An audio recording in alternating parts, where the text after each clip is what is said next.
Hola, bienvenidos a la tercera sesión del encuentro Comunidades Digitales, titulado Identidades Digitales y la Era del Dato. Soy Giselle Girón y el día de hoy me acompañan Rafa Reder, Víctor G. García Castañeda y Wendy Paucar de Crazy Quechua. Me emociona mucho esta tercera sesión, estoy muy emocionada, es parte también de lo que quería presentar en este encuentro de comunidades digitales que viene gracias al Museo de Arte Contemporáneo de Lima y Fundación Telefónica Movistar. Eh, y tengo que decir que mucho del encuentro está también basado en, en los contenidos e investigaciones de los tres ponentes del día de hoy.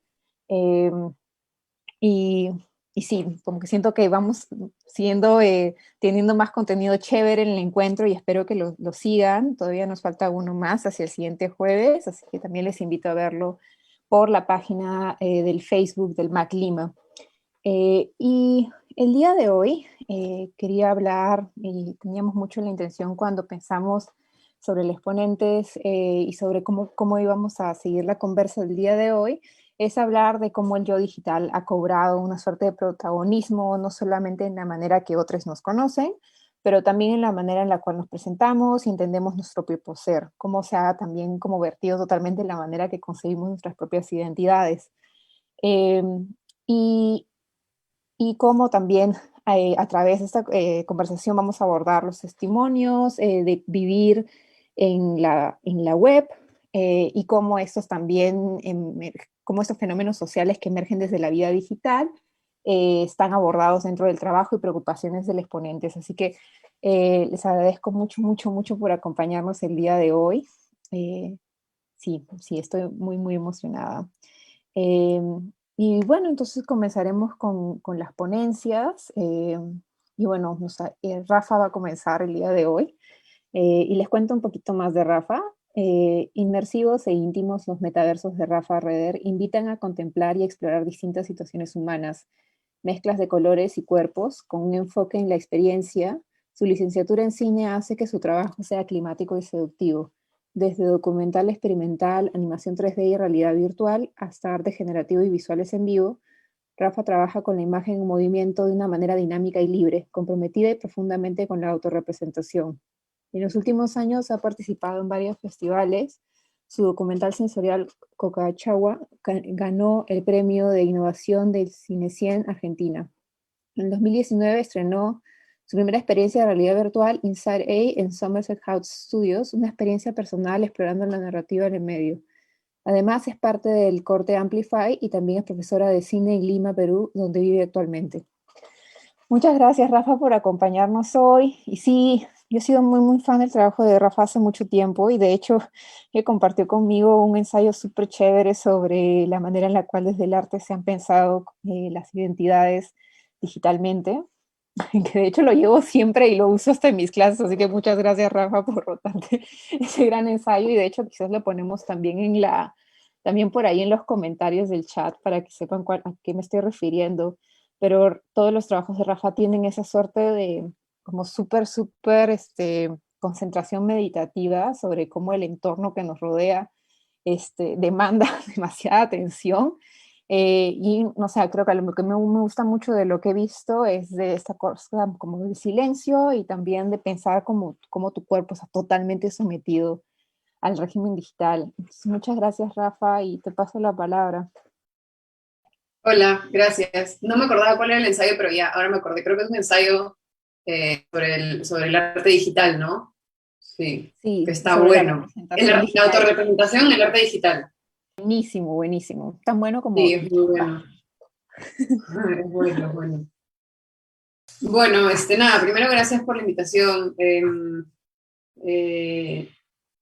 Nada, me parece súper interesante y me encanta poder estar compartiendo un espacio con Wendy y bueno, y con Víctor. Así que muchas gracias. Bueno, yo un poco como que mi intención ahora es tal vez conversar, ¿no? O contarles algunas cosas que vengo como pensando ahora, ¿no? Y en las que vengo trabajando, tratando de no alejarme mucho de la idea de identidades digitales, que igual es bien difícil alejarnos, porque acá estamos con nuestras caras, todo es en lo digital, así que casi que imposible. Pero bueno, como contarles algunas cosas que vengo como pensando, ¿no? A partir de lo que estoy trabajando en este último año. Lo que estamos viendo ahorita es en realidad simplemente como algunos pasos, como algunas etapas en las que yo estoy tratando de estructurar mi pensamiento. Actualmente estoy trabajando en una investigación, ya hace un año más o menos, que es una investigación probablemente un poco muy teórica, pero que es una investigación que parte desde el cuestionamiento abstracto, tal vez, ¿no? De si a mayor volumen, mayor poder, ¿no? Básicamente esa es como la pregunta, ¿no? Que es bastante abstracta, ¿no? Y estamos trabajándola con otras dos artistas. Y por mi lado, como que ha tomado como que me he parado en muchas perspectivas y es todo un bardo, por no decirlo de otra manera, pero tratando de estructurar un poco mi pensamiento en base a lo que estoy investigando y leyendo y a lo que me está pasando y lo que de repente me encuentro haciendo, ¿no? Porque a veces me pasa que también de repente estoy haciendo algo y que después tiene sentido, ¿no? No en el momento en el que lo hago. Entonces, bueno, para mí es como un poco esto, ¿no? Partiendo de esta idea de si a mayor volumen, mayor poder, ¿no? Primero para mí creo que esto de la pandemia obviamente ha traído un montón de cosas, ¿no? Y creo que también, sobre todo, siento yo que ha evidenciado mucho más como frontalmente el hecho de que hay un sistema que no funciona muy bien, ¿no es cierto? Y no hay un sistema, no es como que el sistema, y no estoy hablando solamente del sistema económico, ¿no? Estoy hablando del sistema, podemos decir, económico, social, ideológico, de salud, como que evidentemente hay algo que yo me atrevo a decir que es el sistema, ¿no? Como eh, eh, tratando de englobar todo, ¿no es cierto? Entonces, como que creo que esto de la pandemia ha evidenciado que hay un sistema que no funciona, ¿no? Y creo que el primer paso ahora, lo que tenemos que hacer, o lo que deberíamos como plantear es, primero llegar al consenso de que hay algo que está fracasando, ¿no es cierto? Esta idea de volver a la normalidad, a lo que teníamos antes, es como es un poco extraño, ¿no? Cuando es claro que hay un fracaso, cuando es claro que hay algo que no funciona. Entonces, para mí, como el primer paso es tener un consenso de que hay algo que no está funcionando, ¿no? De que hay un sistema que no funciona. Eh, y después, ¿no? El siguiente paso sería para mí, ok, antes de empezar a pensar qué podría funcionarnos, ¿no es cierto? Es primero identificar y hacer un perfil de ese sistema y encontrar o tratar de identificar cuáles son los puntos de fuga, ¿no es cierto? Que obviamente es lo que se viene haciendo seguramente desde muchos aspectos teóricos, toda la vida se ha hecho, ¿no? Pero bueno, creo que habremos llegado a un punto en el que es como tal vez necesario tener un poco de mayor, como tener las riendas un poco más ajustadas, ¿no? Eh, y bueno, para mí acá es donde aparecen estos conceptos de volumen y poder, ¿no es cierto? En tratar de encontrar cuáles son les voy a llamar puntos de fuga, probablemente no sea la manera correcta de llamarlos, ¿no? Pero encontrar cuáles son las características, pues, que pudren el sistema, ¿ya? El sistema me refiero como a conjunto de elementos, ¿no es cierto? Desde todos los ámbitos. Y acá me aparece el concepto del volumen y el poder, ¿no es cierto? Y justo ayer escuchaba una charla que me enviaron de Lucrecia Martel, que es una charla que está en Spotify, si quieren después puedo pasar el dato. Y ella justo dijo algo que me pareció interesante, ¿no? Que es que estamos acostumbradas, perdón, como a la acumulación, ¿no? O al amontonamiento, ¿no? Un montón de gallinas, un montón de vacas, un montón de data, un montón de estímulos, ¿no? Es como que este sistema, ¿no es cierto? Eh, Tiene un poco esta lógica, ¿no? De a mayor volumen, mayor poder, ¿no? Y regreso a lo mismo, ¿no es cierto? Entonces es como empezar a cuestionar, ¿no es cierto?, cuáles son estas configuraciones de este sistema, ¿no? Y me parece que estas dos palabras son interesantes, ¿no? La palabra del volumen y el poder. Y acá también, obviamente, entra esta idea de la inmersión, ¿no es cierto? Porque yo, evidentemente, estoy parada desde la ventana de la tecnología y el arte, que es lo que me parece interesante, que es lo que lo que me divierte, la verdad, en la experiencia humana, ¿no es cierto? Me divierte la tecnología y me divierte el arte, entonces acá estoy. Y desde ahí es que pienso, ok, cómo estos dos conceptos, ¿no? Tienen que ver un poco con nuestro hacer, con mi hacer, obviamente, ¿no? Y con un poco los sistemas creativos, ¿no? Y claro, por ejemplo, en Inside A, que es esta pieza de realidad virtual, después regreso tal vez a esta diapositiva, pero voy a ver si es que logro que esto de play sin que se cuelgue en mi compu y se muera, pero ahí va. Claro, un poco lo que yo trataba de hacer en Inside A, que es esta pieza de realidad virtual que hice en el 2019, era como, que en verdad es algo que yo siento que he hecho desde lo más infantil de mi trabajo, ¿no? Que creo que mi primer trabajo parido fue Cocachauca, que es un documental sensorial grabado con una cámara, que no tiene nada que ver con animación ni con... es mera imagen en movimiento sonoro. Y lo que yo trataba de hacer en Cocachauca, ¿no? Y por eso regreso desde lo más infantil de mi trabajo y lo más inmaduro de mi trabajo, es como tratar todo el rato de hackear estos sistemas de construcción impuestos, ¿no es cierto? No por creer que puedo hacer algo mejor, simplemente por el acto de rebeldía, ¿no? Por el acto de no quiero hacerlo así, voy a hacerlo de otra manera, ¿no es cierto?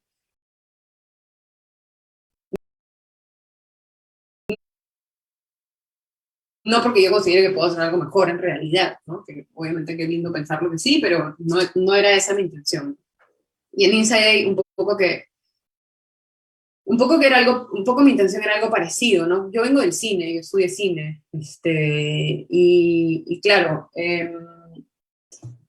cuando yo conozco la realidad virtual, ¿no? Estoy un poco como alucinada con esto de la inmersión, ¿no es cierto? Y más allá de eso, también me parecía muy interesante en esa época, cuando empecé con la realidad virtual, que fue en el 2017 más o menos, parecía muy interesante el hecho de que era un sistema, regreso, ¿no? Un sistema, un lenguaje es un sistema, ¿no es cierto? Que era un sistema que de alguna manera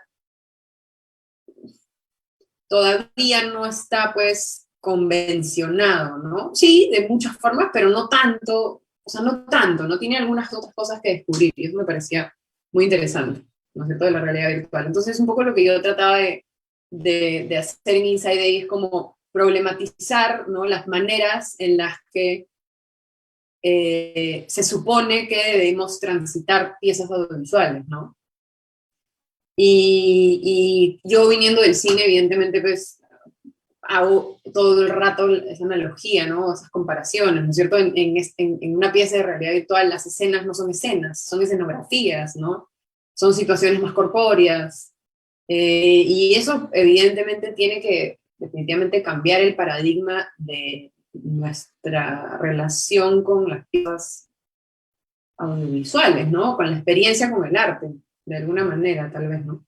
Entonces, bueno, para no irme, ¿no? Porque, perdón, a veces me voy, pero como para no irme un poco esto del volumen y el poder tiene que ver con la inversión, ¿no es cierto? Porque entonces es como que de repente hay piezas que ya no son solamente audiovisuales, ¿no? Sino que también son ápticas, ¿no es cierto? Y de repente hay piezas que también tienen algún estímulo gustativo o olfativo, ¿no? Entonces es como esta idea constante de, ok, más volumen, más poder, ¿no es cierto? Más sentidos, más estímulo, más inmersión. Y yo digo, a ver, como paremos un poco, ¿no? Sí, o sea, es el camino, ¿no es cierto? ¿Por qué? Entonces, es un poco mi idea con Inside Day, y ahora también tiene muchas más, para mí ahora tiene palabras, ¿no? Eso que yo trataba tal vez de en algún momento hacer en Inside Day, ahora tiene palabras que no tenía en ese momento. Y bueno, este segundo paso sería justamente reconocer cuáles son estas características, ¿no? Primero es tener un consenso de que, ok, hay algo podrido, ya, bacán, ¿estamos de acuerdo? No, de repente no, ¿no es cierto?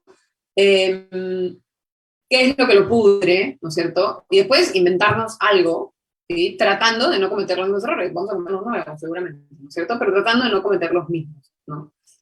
Me pasa mucho que converso a veces con colegas, con amigas, con amigos, con amigues, ¿no? Y como que hablamos y yo a veces critico muchas cosas, ¿no? Sin tratar de, o sea, a ver, claro, de un poco desde mi postura narca, ¿no? Que trato de no del todo, pero como que a veces critico, ¿no? El sistema capitalista y como que muchas veces me responden como, bueno, pero no hay otra cosa que funcione mejor, ¿no? Para mí es como, o sea, es como bien, es como esta figura de lo que Haraway en su libro de Donna Haraway en El seguir con el problema dice, ¿no? Como la idea del antropoceno y del capitaloceno son ideas bien conformistas, ¿no es cierto? Es como, no, obvio que el capitalismo no funciona, o sea, hay un montón de sistemas, todos los sistemas que tenemos no funcionan, ¿no? Bueno, ok.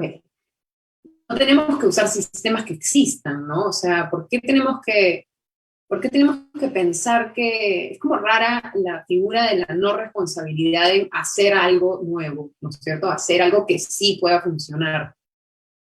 Entonces, creo que eso es interesante, ¿no? Pensarlo desde ese lugar, ¿no es cierto? Entonces, encontrar cuáles son los problemas con el sistema y tal vez empezar a inventar, ¿no? Y por eso ponía yo como estos tres pasos, ¿no? Tener un consenso, encontrar los problemas, inventar cosas nuevas, ¿no es cierto? Inventar sistemas nuevos, inventar formas nuevas. Y ahí es cuando pienso en estas tecnologías, ¿no es cierto? Que de repente sacan la carita y ya son un poco más reconocibles, ¿no? Como la blockchain, como como tecnologías distintas, ¿no? Tecnologías probablemente un poco más líquidas y no tan sólidas como podría ser esta tecnología, ¿no? De la lapicerita. Entonces, claro, ahí digo, maña, qué interesante, ¿no? De repente pasa esto, que claro que todo está mal, ¿no? Y para personas muchísimo más mal que para mí, ¿no? Yo tengo un privilegio absoluto, tremendo, y claro, y puedo darme el lujo de pensar, ¿no? Pero claro, ahí digo, maña, qué interesante esto que ahora pasa, ¿no? Con la blockchain y lo que significa la blockchain, y yo no soy experta en blockchain ni sé de código, entonces todo esto también es como nadar medio que casi que ahogándome, ¿no? Pero nado como bien entusiasmada, ¿no? Y creo que acá hay algunas cosas que pueden ser interesantes. No sé cómo voy de tiempo, espero no estar mal. Pero bueno, Va súper bien. 10 minutos todavía. ya, perfecto. Y bueno, en esta búsqueda que yo ahorita estoy igual, podría pensar que estoy en el paso, o sea, en el paso 2, ¿no? Como que todavía tratando de encontrar pues, qué cositas y qué no, ¿no? Y consensuar que el fracaso del sistema conmigo misma, lo he consensuado, ¿no? Con nadie más, pero en realidad es como amistarme con esa idea, ¿no? Por el ejercicio de hacerlo, ¿no? Por el ejercicio de rechazar algo y saber por qué lo rechazo y de repente poder dar paso a nuevas cosechas, no sé. Entonces, claro, adelantándome un poco, ¿no? Porque es imposible no hacerlo, pienso en un sistema como la blockchain, ¿no? Y las características más importantes de la blockchain son la descentralización, la transparencia y la inmutabilidad, ¿no es cierto? Y creo que estas tres características son importantes, ¿no? Y, y, y creo que son importantes porque de alguna manera proponen algo nuevo y algo diferente. ¿No? La descentralización tiene que ver con un sistema de organización probablemente distinto al que tiene este otro sistema, ¿no? Los seres humanos tenemos sistemas de organización, de organizarnos, siempre los hemos tenido, ¿no? Y han ido evolucionando nuestros sistemas de organización. Pero de repente la blockchain propone un sistema de organización que tal vez podría traspasar esta liquidez y esta digitalidad y esta confusión de los numeritos, ¿no? Traspasarlo y volverse algo que tal vez como podríamos como ensayar a adoptar en nuestra sociedad, ¿no es cierto? Y qué pasa si pensáramos en organizaciones familiares, ¿no? Con nuestras parejas, nuestros amigos, como piensa la blockchain, ¿no es cierto?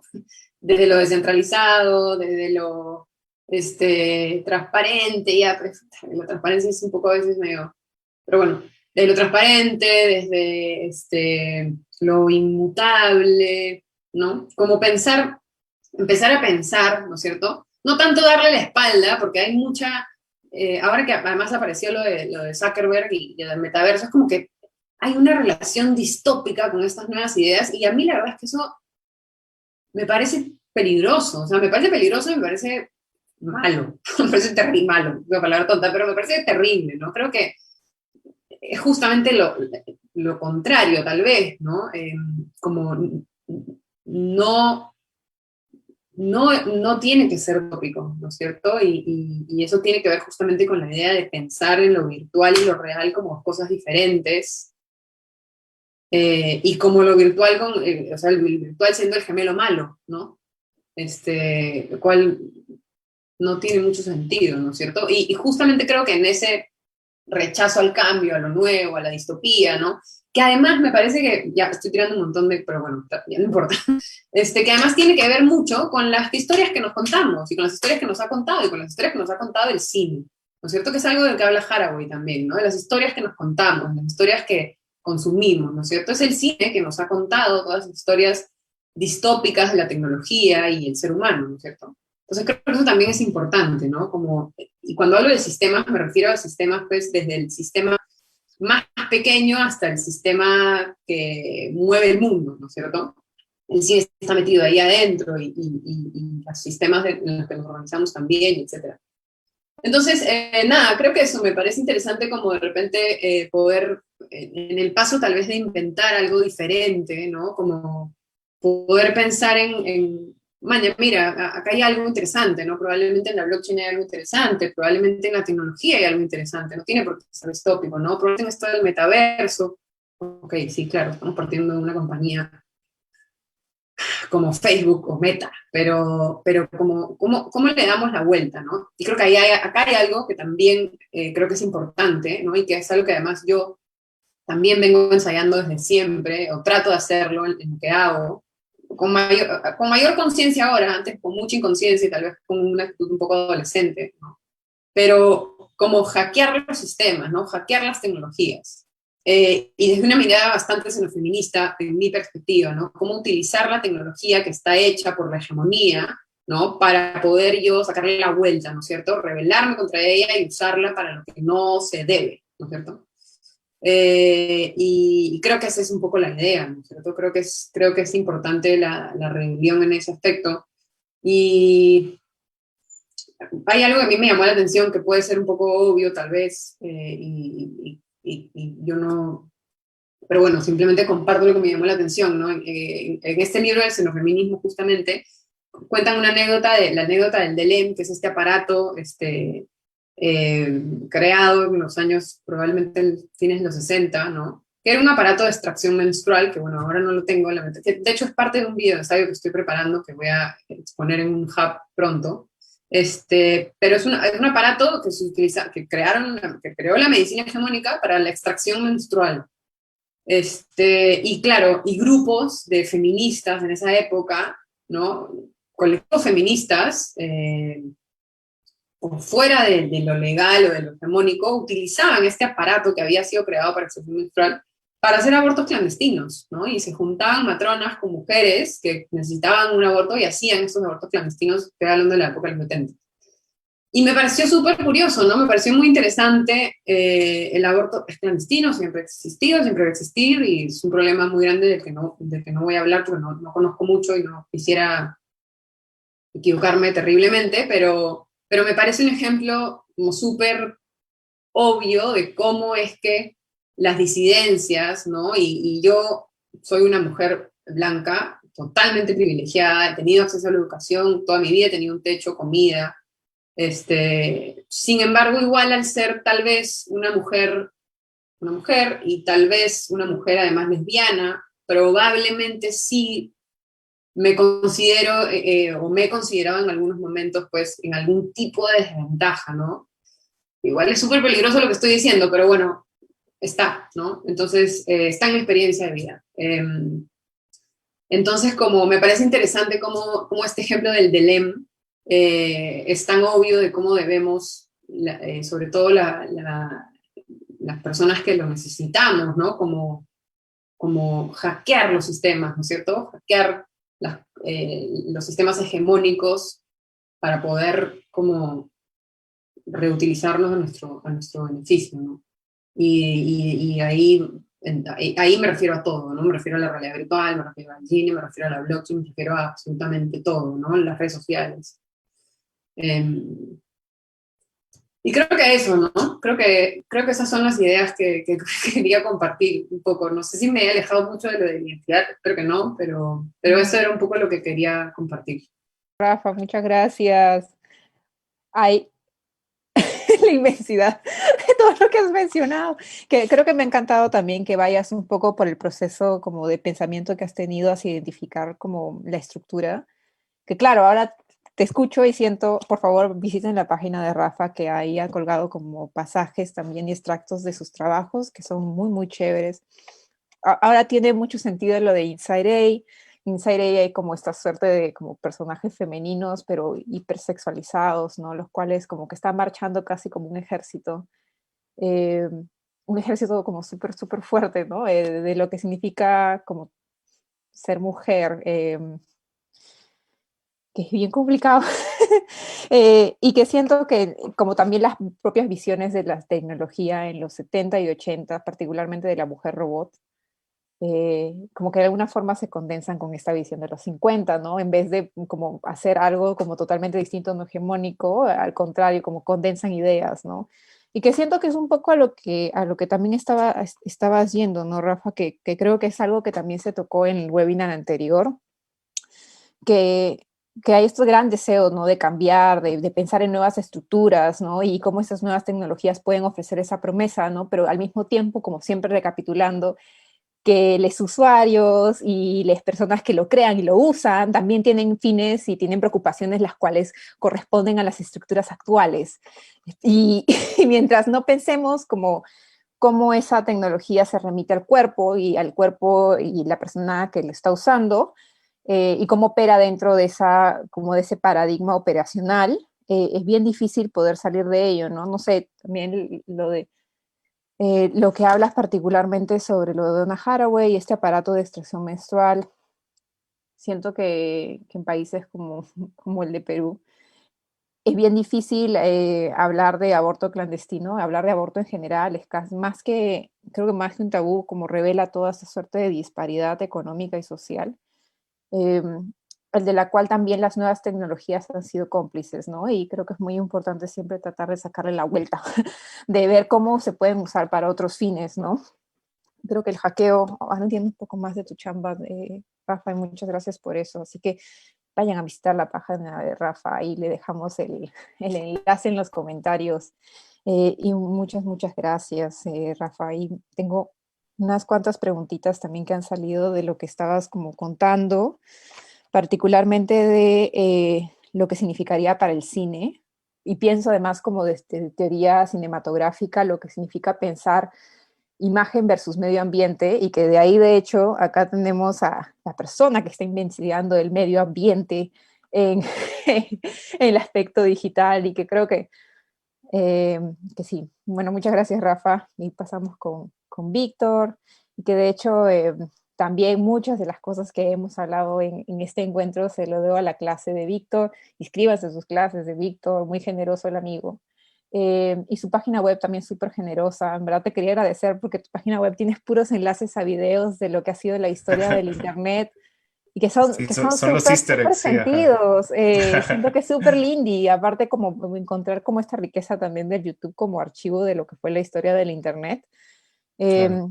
y no sé, aparte también de tus clases me hacían acordar de cómo en algunas clases he tenido como profes que se guardan como la fuente, que no quieren comprar, no quieren rotar no quieren rotar el enlace, o que te mandan a comprar el libro, ¿no? Y es como, vamos, estamos en otra etapa. Sí, claro. Sí, ya pasamos de eso. Y bueno, sí, te quería agradecer mucho, Víctor. Y sí, como les contaba también, creo que Víctor, también vas a tener mucho que decir sobre la blockchain y sobre lo que nos contaba ahorita Rafa de la realidad virtual y también cómo respondemos a esta suerte de deseo de inmersivo y qué posibilidades y qué también como limitaciones encontramos dentro de ello. Pero bueno, también ahí les cuento un poquito más de Víctor. Eh, Víctor es investigador interesado en la filosofía y la sociología de la tecnología y la cultura digital, estudiante del doctorado en filosofía en la Universidad Autónoma de Barcelona y profesor de asignatura en la Universidad Iberoamericana de la Ciudad de México, miembro afiliado al Research Network for Philosophy and Technology. hace música con monótono y cofundó la Galería de Seso y colaboró en Fauces. Y acá lo cito, si no estoy haciendo lo anterior, probablemente estoy navegando en la red, jugando videojuegos viejos, tocando canciones cursis en mi guitarra o paseando con mi familia y nuestra perrita Mostaza. Y sí, te quería agradecer mucho, Víctor, y bueno, no sé si ahí en algún momento llegas a hacer otro curso con obras de arte comentadas, que también, bueno, acá le meto el agradecimiento a Baby Solís, que siempre tiene cursos maravillosos en su página y que también súper, súper generosos, y por ahí si le quieren checar también se los recomiendo mucho y les voy a dejar los enlaces en los comentarios, pero sí, totalmente recomendado y muchas gracias, Víctor, por acompañarnos el día de hoy. Te paso la palabra. Gracias. Muchas gracias, Giselle, por invitarme y muchas gracias también al Museo de Arte Contemporáneo de Lima por abrir este espacio, que me parece que es de suma importancia, sobre todo en estos tiempos que estamos viviendo ahora, a partir de la pandemia y de profunda virtualización de todas las actividades pues de todo, ¿no? De la escuela, del trabajo, de socialización, etcétera, ¿no? Yo voy a hablar un poco, hay unos puntos en común precisamente con lo que estaba hablando Rafa hace unos momentos. Y a ver, déjenme, voy compartiendo pantalla. Yo voy a hablar sobre algunos de los paradigmas identitarios y de navegación, y con esto de navegación me refiero precisamente a esta cuestión del Internet como medio ambiente o como lugar inmersivo, lo que sea que eso pueda significar, o más bien los diferentes significados que pueda tener eso de la inmersión. A partir de la historia del Internet, ¿no? A mí me gusta mucho hacer referencia a cómo, de dónde venimos y hacia dónde vamos, ¿no? Porque a veces pensamos que muchas de las tecnologías que usamos son nuevas y que aparecieron de la nada, pues cuando en realidad tienen una historia y tienen una antecedentes, y luego a veces también pensamos lo contrario, que de repente hay tecnologías que parecen viejas y al contrario son revolucionarias o que también han estado ahí latentes por mucho tiempo, ¿no? Entonces, bueno, yo entonces voy a hablar un poco sobre la identidad y sobre el Internet en general, a partir sobre todo en el cruce de lo pre-web y lo post-web, ¿no? Que es como yo llamo este cambio a partir de la aparición de la World Wide Web a principios de los 90. Y bueno, y esto obviamente sale a partir de lo que he estado reflexionando a partir del anuncio que hizo Facebook hace unas semanas, del cambio. Y voy a poner también, perdón, mi reloj para ir cuidando el tiempo. Ya empecé. Y bueno, y esto decía que mi reflexión parte de este anuncio que hizo Facebook hace unas semanas, su cambio de nombre a Meta, que se puede interpretar por un lado pues como una tratar de ganarle a la competencia, por así decirlo, este primer paso hacia el metaverso que ya se veía configurando desde antes, este cambio hacia lo que le llaman la Web 3. Ya no es Web 3.0, ahora nada más es Web 3, y que tiene que ver mucho también con esta incorporación de la tecnología blockchain o no sé, otro tipo de avances que han ido surgiendo en los últimos años, y que bueno, Facebook obviamente con el poderío que tiene, pues dice, bueno, voy a dar el primer paso, voy a apostar todo eso, y al mismo tiempo me voy a separar de todos estos... ¿cómo se dice? De estas crisis mediáticas que ha tenido, yo creo que a partir de Cambridge Analytica, con todo lo que pasó con Trump y todo eso. Entonces, bueno, simplemente como este cambio, este rebranding de imagen, y también para empujar sus tecnologías de realidad virtual en las que estaba invirtiendo mucho dinero, ¿no? Entonces yo me preguntaba, bueno, ¿en qué punto estamos en el Internet, ¿no? O sea, ¿qué ha pasado durante los últimos 30 años ya? Y hacia dónde vamos dirigidos, ¿no? Entonces, a partir de esta reflexión, yo me pregunto eso, ¿no? O sea, que es una pregunta básica que se han hecho todos los que han estado en Internet desde hace 30 años o más, incluso antes de la web. ¿Qué es ser y qué es habitar en la red, ¿no? ¿Cómo somos en la red? ¿Cómo nos autorrepresentamos? ¿Cómo nos proyectamos? Y aparte, ¿cómo la habitamos, ¿no? Porque también hay mucha niebla, sí, mucha neblina, por así decirlo, sobre los conceptos que tenemos acerca del Internet, y a veces somos demasiado optimistas o lo contrario, ¿no? Entonces esta pregunta creo que sigue latente, y creo que ahora con la cuestión del metaverso es todavía más importante preguntarlo, ¿no?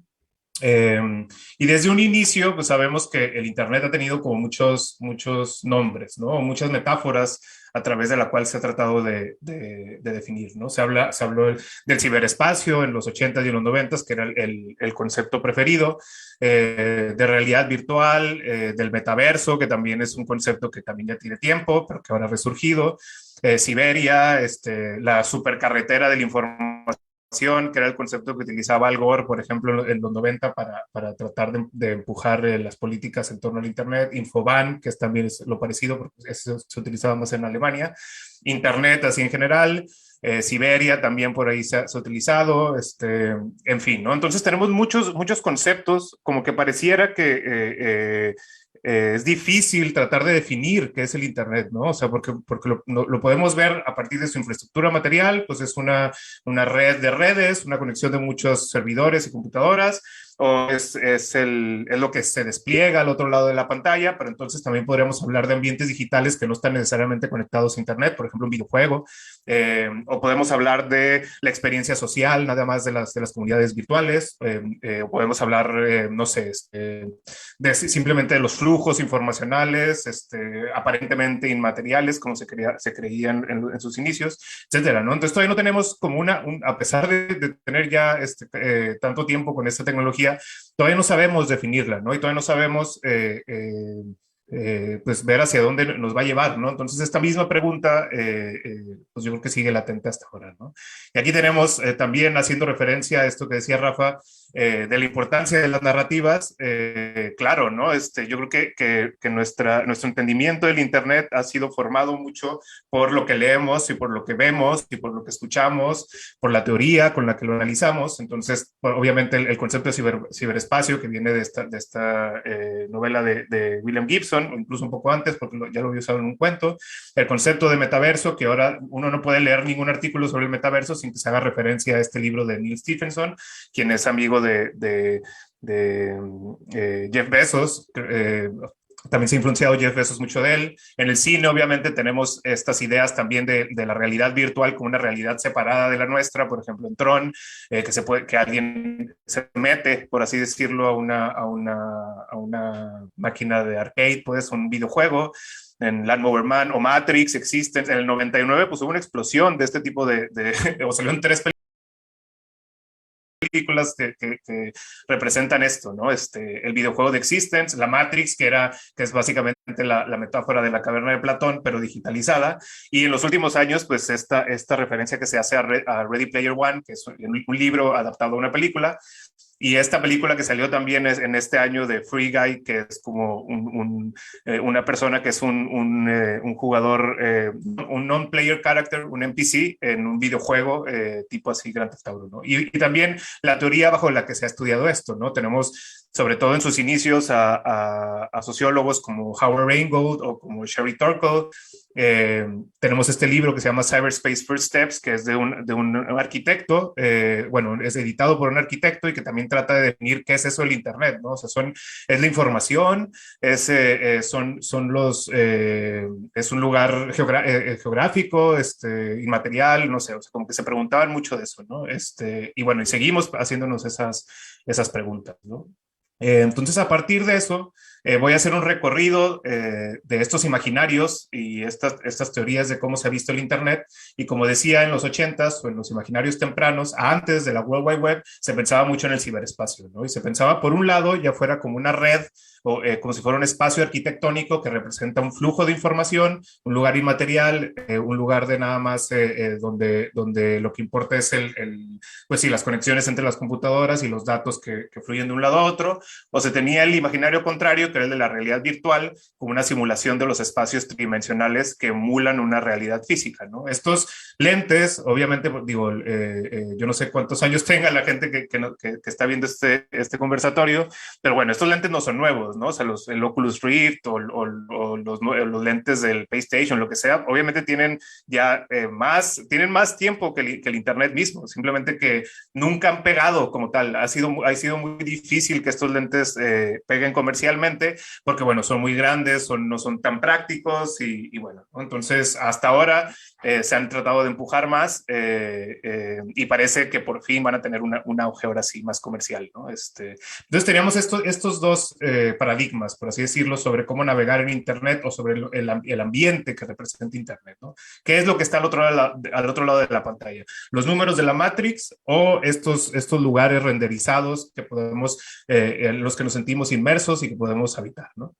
Y también teníamos otros imaginarios en esa época que también han resurgido mucho en los últimos años y que tienen que ver con el transhumanismo y el posthumanismo y sobre todo con la estética cyberpunk, ¿no? Y que es esta simbiosis entre ser humano y tecnología, que bueno, en el cyberpunk es muy patente, pero que bueno, siempre ha estado rodeada de este halo como distópico, ¿no? Algo que también decía Rafa, ¿no? O sea, que siempre ha estado ligado como con la tecnología nos coloniza o nos va eventualmente nos va a dominar, entonces, y bueno, pues entonces de lo que se trata es de no dejar que la tecnología nos domine, ¿no?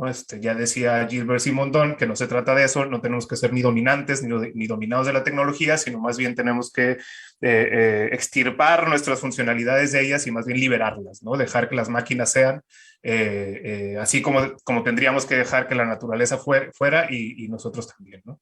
Y bueno, estos son como los imaginarios antes de que surgiera la World Wide Web, pero luego a partir del surgimiento empezamos a navegar ya no en los foros, en los bulletin board systems, que eran los que estaban antes, sino más bien a partir del hipervínculo, ¿no? Eso fue lo que generó a partir de los 90s la World Wide Web, fue el modo de navegar a través de saltos, el hecho de que le pudieras dar clic a unas palabras y te mandaran a otro lado y luego fueras a otro lado y luego te fueras a otro lado, ¿no? Algo que seguimos haciendo, por ejemplo, cada vez que navegamos en Wikipedia, ¿no? O digo, en cualquier red social incluso, ¿no?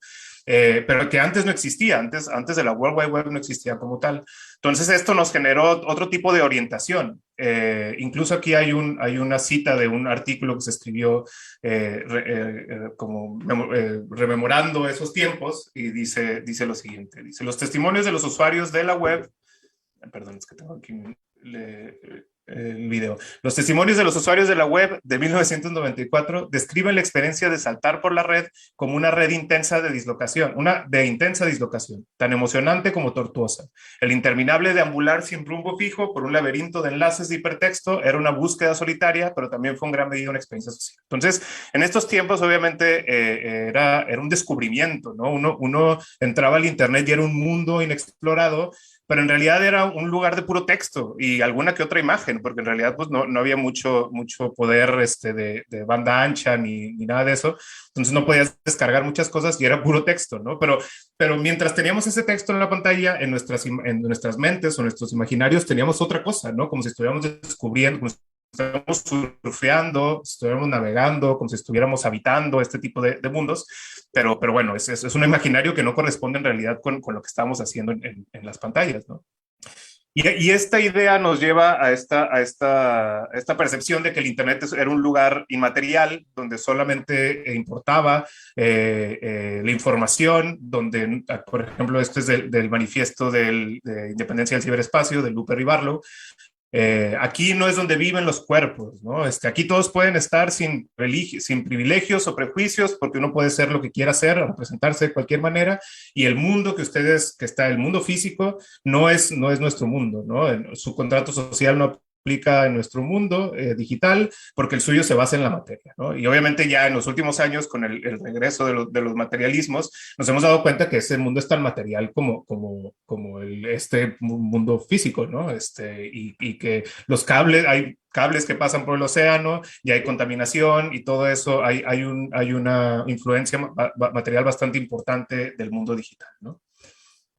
Y también había un paradigma en ese tiempo, que es, bueno, aquí yo lo pongo como el de la avatarización, que era el de poder representarnos a partir de imágenes, ¿no? Lo veíamos mucho en las salas de chat, lo veíamos mucho también en los videojuegos digitales a finales de los 90 y a principios de los 2000. Si en un inicio los videojuegos digitales así de los RPGs o los MMORPGs eran de performatividad textual, aquí ya empezaba a haber un poquito más de ilustración de cómo te querías ver, ¿no? Entonces, No sé, aquí pongo unos ejemplos nada más, el Ultima, el RuneScape, el Tibia, y obviamente el World of Warcraft, que fue el más relevante, yo creo, a principios de los 2000 y que, bueno, sigue existiendo todavía ese MMORPG. Entonces, aquí ya tenemos una versión inicial, por así decirlo, del metaverso, ¿no? O sea, esta idea de poder habitar un mundo, de poder representarte a través de un personaje, de poder deambular por una geografía digital,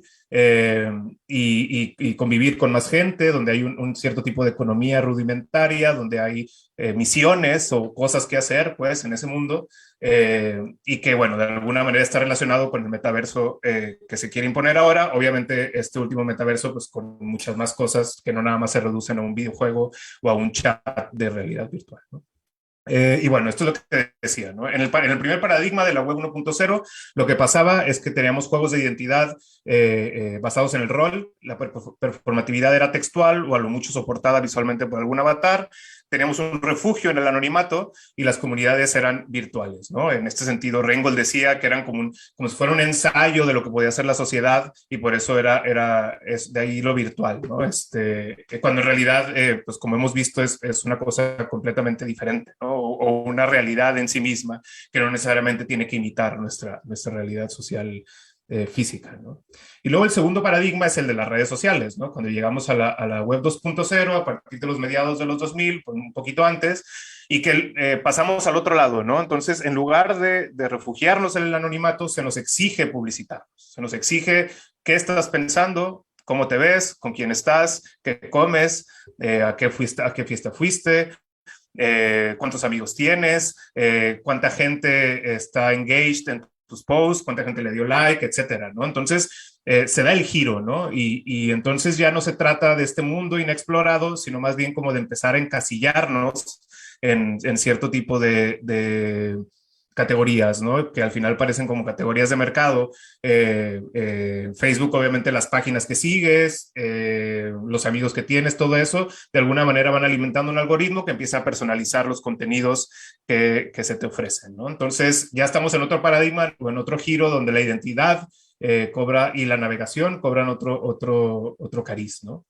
Y también pasa esto que le podemos llamar la plataformización, o yo le llamo aquí apificación, porque yo me acuerdo que antes pues, uno entraba a internet y uno entraba a un navegador, y a partir del navegador descubría el mundo, ¿no? Y a partir del internet móvil, todo se segmentó, entonces ya hay aplicaciones para todo, ¿no? Incluso a pesar de que siguen existiendo los navegadores, pues yo diría que incluso lo que más usamos son apps que son en realidad plataformas relativamente autocontenidas o pequeños munditos, ¿no?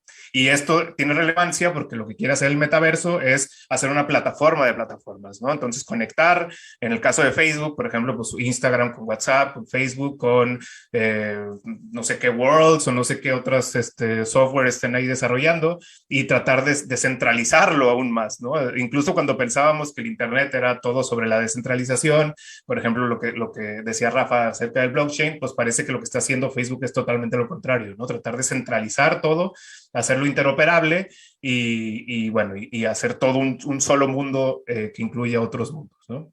Obviamente en Facebook, pues con la intención de monetizarlo, ¿no?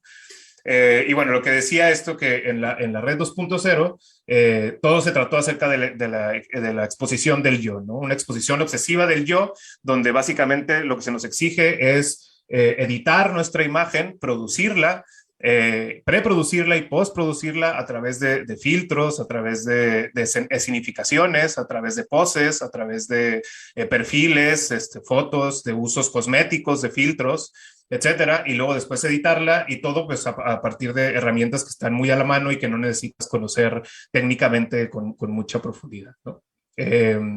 Entonces, de eso se trató la construcción identitaria en la web 2.0, de un proceso de estetización, ¿no? Donde se escenifica la autenticidad, incluso la vulnerabilidad, se utilizan este tipo de dispositivos, bueno, no sé, el woke up like this, como si la gente se levantara de su cama ya maquillada y como si esto fuera espontáneo y fuera así todos los días, ¿no? Entonces, se da este manejo de las percepciones a partir de una mirada abstracta que en realidad no sabemos el cúmulo de personas que nos están siguiendo, que nos está viendo, entonces siempre tenemos en mente a alguien con el que nos estamos reflejando, pero ese alguien no es un alguien, sino más bien una mirada acumulativa, por así decirlo, ¿no? Estos procesos de edición edición, de meterle estilo a tus contenidos, de hacer una curaduría del yo, de considerarte a ti mismo casi como una obra de arte digna de ser reconocida, digna de ser aspiracional, pues, que genere inspiración en los demás. Y que, bueno, que se genere esta idea como idealizada del yo, ¿no? Y esto que se abrevian procesos técnicos porque todo está a la mano, y entonces lo que hacemos es maximizar los estéticos. Como ya no tenemos que saber cómo revelar una fotografía y ponerle grano, ponerle en sepia, no sé qué, todo se hace con un ademán, entonces podemos maximizar lo estético gracias a estas tecnologías cosméticas, ¿no? Y cómo el posar se convierte en un sentido práctico, incluso cuando digamos que es espontáneo o cuando nos mostramos vulnerables, ¿no? Al final, con este filtro o al menos en este paradigma de la web 2.0, esto es lo que reina, ¿no? Y bueno, este meme me gusta mucho porque básicamente es lo que hacemos en este paradigma de la web 2.0, que es separarnos de nuestro cuerpo, hacer un avatar de nuestra imagen y adornarla, ¿no? O sea, y apreciarnos a nosotros mismos sobre nosotros mismos, ¿no? O sea, esto ya es meta en sí, ¿no? Y bueno, y por último, la Web3 o el metaverso, que me parece a mí como un regreso a estas ideas que ya habían surgido en Silicon Valley en los 80s, y tratándolas de reincorporar ahora a este segundo paradigma de la web 2.0, ¿no? Entonces regresar a la avatarización, pero ya tomando en cuenta que pues lo que estamos cuantificando son tus datos de tu persona y tu personalización algorítmica, etcétera, ¿no? Y bueno, este es el proyecto, por así decirlo, estructural de la Web3, el hecho de que sea una plataforma de plataformas o un universo que aloje diferentes plataformas y ambientes más centralizado, al menos en el caso de Facebook. Ahorita vamos a ver un contrapunto. Y todo esto a partir de las nuevas formas de telepresencia que se han dado en los últimos años. Pensar ahora sí lo digital o el Internet como una realidad completamente paralela a la nuestra, pero al mismo tiempo unida, casada, por así decirlo, mezclada con nuestra realidad. Y por eso la importancia de la realidad virtual, aumentada y mixta en las tecnologías de este tipo para acoplarse con el mundo digital, con el mundo físico real. También toda esta cuestión de las economías de activos digitales, el hecho de poder comprar skins, de poder comprar tierra digital, de poder comprar espacios, de poder adornar a tu avatar, de poder tener transacciones económicas a través de estas plataformas. Y bueno, y al final de lo que se trata es de una digitalización completa de la vida, ¿no? El hecho de poder no necesariamente transferir, pero sí complementar todo, o que tenga una contraparte digital, todo lo que hacemos en la vida. Ir al banco, ir al cine, ir a un concierto, charlar, etcétera, ¿no? O sea, que siempre haya un soporte digital para eso, ¿no? Esto que hablaba de la interoperabilidad de herramientas y estándares, y esta representación ahora que está entre el yo real y el avatar, ¿no? Lo vimos en el anuncio de Zuckerberg, que está eligiendo que se va a poner su avatar digital y es el mismo, ¿no? Entonces, él elige ser el mismo en un avatar que yo no entiendo por qué luego se está cambiando la ropa y termina poniéndose lo mismo con lo que empezó, y luego ya entra a este mundo y uno de sus compañeros es un robot y otra persona está volando, etcétera, ¿no? O sea, este tipo de fantasías.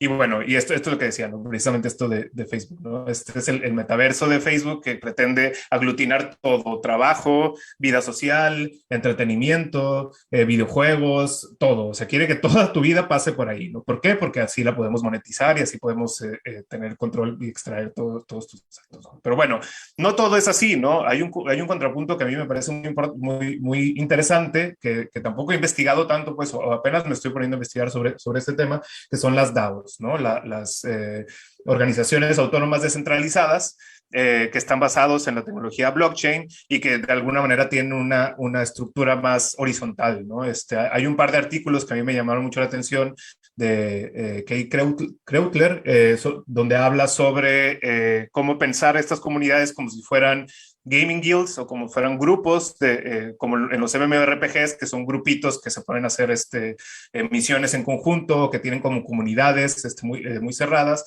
o también pensarlo desde los grupos de chat, por ejemplo, y por el contrario, pensar la identidad de manera descentralizada, es decir, tener diferentes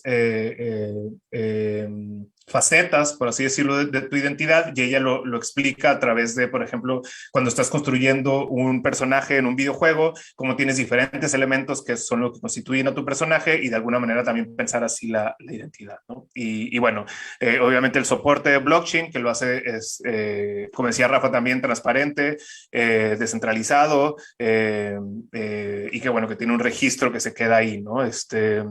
Y bueno, y aquí se pregunta esto, si esto es una nueva forma de organización en la civilización humana, ¿no? Y que esto puede ser un contrapunto al metaverso de Facebook, que es lo contrario, ¿no? El de la centralización, el de la profundización en el extractivismo de datos, en la monetización, en el adornamiento superficial del yo, ¿no? Y bueno, me fui un poco rápido por el tiempo, pero quería tocar toda esta historia condensada, por así decirlo, del Internet, desde dónde venimos y a dónde vamos. Así que espero les haya gustado. Gracias. Muchas gracias, Víctor. Ahí hemos dado un mega repaso en Internet en 20 minutos. Súper condensado. Después lo volveré a ver así con pausa. Pero sí hay harto contenido de que hablar y con lo que yo también como que siempre me quedaba pensando era en qué tantos datos ponemos en línea y cómo estos se monetizan. Y yo creo que la verdad es que yo no, como antes de que pasara lo del Brexit, de las elecciones de Trump, realmente no me había puesto a pensar que tanto de nuestra vida está ahí totalmente a disposición a personas de que lo puedan capitalizar, lo puedan utilizar para otros, para fines los cuales quizás no hemos consensuado, ¿no? Y el consenso y pensar en la justicia de datos es súper importante hoy en día, pero también al mismo tiempo, cuando hablamos de esto, solamente pienso en los lenguajes que existen para poder realmente hacer esa discusión posible. Algo que a mí siempre me pasaba es que hasta el mismo lenguaje que estamos usando en la propia discusión sobre, por ejemplo, todas estas palabras las cuales has presentado al principio, ¿no? En metaverso, realidad virtual, todas tienen como una historia tan específica y tan rica y súper compleja de poder como resumir y como que cargamos también al final del día con lo que eh, los medios nos comunican sobre ello, ¿no? Y lo que sabemos, lo poquito que podemos extraer, ¿no? Haciendo casi un rompecabezas y tratando de construirlo inmediatamente para ser parte del debate, ¿no? Y siempre he pensado que cómo hacemos para que más personas como participen, ¿no? Y se sientan en capacidad de hacerlo, ya al tener simplemente hasta un pequeño smartphone, ¿no? Y pensar, es que creo que también muchas personas no se piensan parte de una comunidad digital, a pesar de serlo. Y que creo que ahí también viene parte de mi pregunta, ¿no? O sea, sí creo que algo de lo que hablabas al principio, ¿no? De como qué es ser y habitar en la red, porque hay tantas personas que hasta el día de hoy, a pesar de habitarla, se excluyen de ella, ¿no? Y siempre he pensado que sí tiene que ver también con los propios discursos, como que la circunscriben, realmente no, como no piensan o no fomentan un tipo de cotidianidad que quizás sea como mucho más sentida, ¿no? No sé si eso en la web 2.0 como se llegó a hacer por medio del contenido de diferentes personalidades en la internet, que al contrario, como creo que quiero creer que hay una lucha como también súper presente para que estos lenguajes sean como totalmente alcanzables y sean también parte de nuestros universos y lo podemos discutir, ¿no? Porque a mí también me pasa mucho eso, ¿no? Y que claro, que ha sido mucho como la conversación que hemos tenido en los otros webinars, ¿no? Cómo acercamos estos lenguajes para poder formar parte del debate a cosas súper importantes que ahorita están como, de las cuales estamos participando, ¿no? Y un poco que siento que Facebook Meta nos está haciendo un poco como ya entrar así a la mala, ¿no? Cuando se cayeron todas las redes y Sí. pensar que tantas de nuestras comunicaciones iban por ese lado, ¿no? Yo solamente pienso qué va a pasar en el metaverso cuando subamos tantos datos, porque inevitablemente se pasó esto con lo de WhatsApp y Telegram, ¿no? A toda mi familia le dije, ya hay que pasarnos al Telegram. Y claro, como no pasó, y hasta el día de hoy si usamos solamente WhatsApp, tengo un Telegram, es de pura pose nomás. Eh, pero sí, siento que igual esas discusiones que son súper importantes y que pasan atrás, son súper difíciles de lograr. No sé si a ti te ha pasado, Víctor. Sí, sí, sí. Pues es que yo creo que es eso, ¿no? O sea, más bien, digo, es difícil, pues, pensar otro tipo de modos de relacionarnos con la red que no sean los hegemónicos, ¿no? Y sobre todo porque los hegemónicos te ofrecen muchísima funcionalidad y practicidad, ¿no? Entonces, a veces también tratamos de decir, es que yo sí soy bien consciente de cómo uso la red, entonces yo no dejo que Google sepa dónde estoy, yo le pongo a Facebook que no extraiga mis datos, no sé lo que sea, pero digo, resultan siendo cosas que en realidad no atacan el problema porque pones eso, pero al mismo tiempo utilizas, no sé, Windows, utilizas Mac y luego usas Google Chrome como navegador y luego tienes tu perfil de Instagram, o sea, entonces al final es muy difícil salirse de este tipo de dinámicas, ¿no? Y sobre todo para la gente que las usa para cuestiones como contactarse con su familia o trabajar o etcétera, ¿no? Entonces, sí, o sea, es una cuestión de... y aparte que están diseñadas para eso, ¿no? O sea, yo no sé si de verdad podemos reinstrumentalizar algunas de estas tecnologías para el bien, como si la tecnología fuera neutral, cuando en realidad las tecnologías ya están diseñadas para una cosa u otra, ¿no? Esta visión de que la tecnología es neutral y que nosotros lo usamos para el bien o para el mal es incorrecta en realidad, ¿no? Tú no puedes utilizar una máquina de casino para hacer el bien, ¿no? Porque ya está diseñada en su núcleo para hacerte adicto a ella, ¿no? Y lo mismo son las redes sociales, simplemente no nos damos cuenta de eso porque nos ofrecen otro tipo de funcionalidades que pensamos que necesitamos, ¿no? Pero bueno, digo, es un tema que se puede extender. Sí, Víctor, y creo que lo vamos a extender un poquito más en las preguntas, sí, creo que tenemos todavía un poquito de tiempito, pero sí, quiero pensar que esos espacios posibles como para que se creen otras narrativas y un momento como de pausa, creo que se dan en el canal de Wendy. Eh, la primera vez que yo vi Crazy in Quechua me emocioné muchísimo por muchas cosas, pero creo que lo que principal y lo que llevo en mi corazón es de que había una urgencia y una necesidad por hablar de temas de estándares de belleza, pero en en la misma plataforma que da y que tiene que da, y da videos que están totalmente como condicionados también a pensar ciertos estándares de belleza, ¿no? Y pensaba qué pasaba en ese cortocircuito, ¿no? Y si es que era posible tener esas otras avenidas de discusión como súper posibles, ¿no? Y bueno, entonces el día de hoy estoy muy contenta de tener acá a Wendy Paucar, que nos va a contar un poquito más de su canal y que por favor les pido a muchos que lo vean, porque en verdad es bellísimo. A mí como que el video que veo a veces cuando estoy muy triste es mi problema con ser morena y estándares de belleza en la sociedad.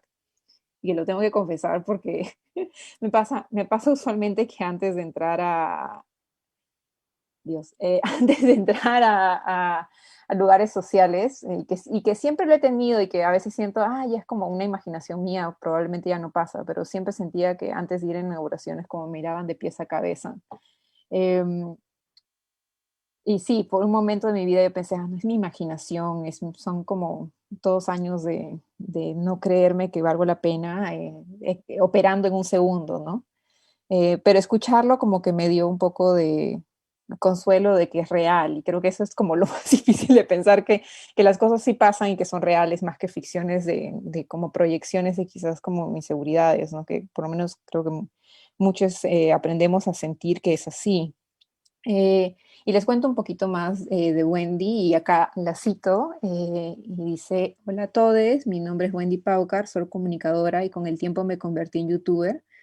Al inicio como un hobby, hoy es mi trabajo a tiempo completo. En mi canal hablo acerca de la autoestima, la salud mental, el racismo, outfits según estilos y temas cotidianos de la vida. Me gusta mucho acompañar a los demás y también contribuir con mi granito de arena a que la sociedad sea un mejor espacio. Y sí, yo creo que se logra en en esos minutos en los cuales dura sus videos. Y bueno, sí, Wendy, adelante, muchas gracias por estar acá. Por favor. Hola, gracias por invitarme. Hola Víctor, hola Rafa, me han encantado sus ponencias, ha estado muy genial.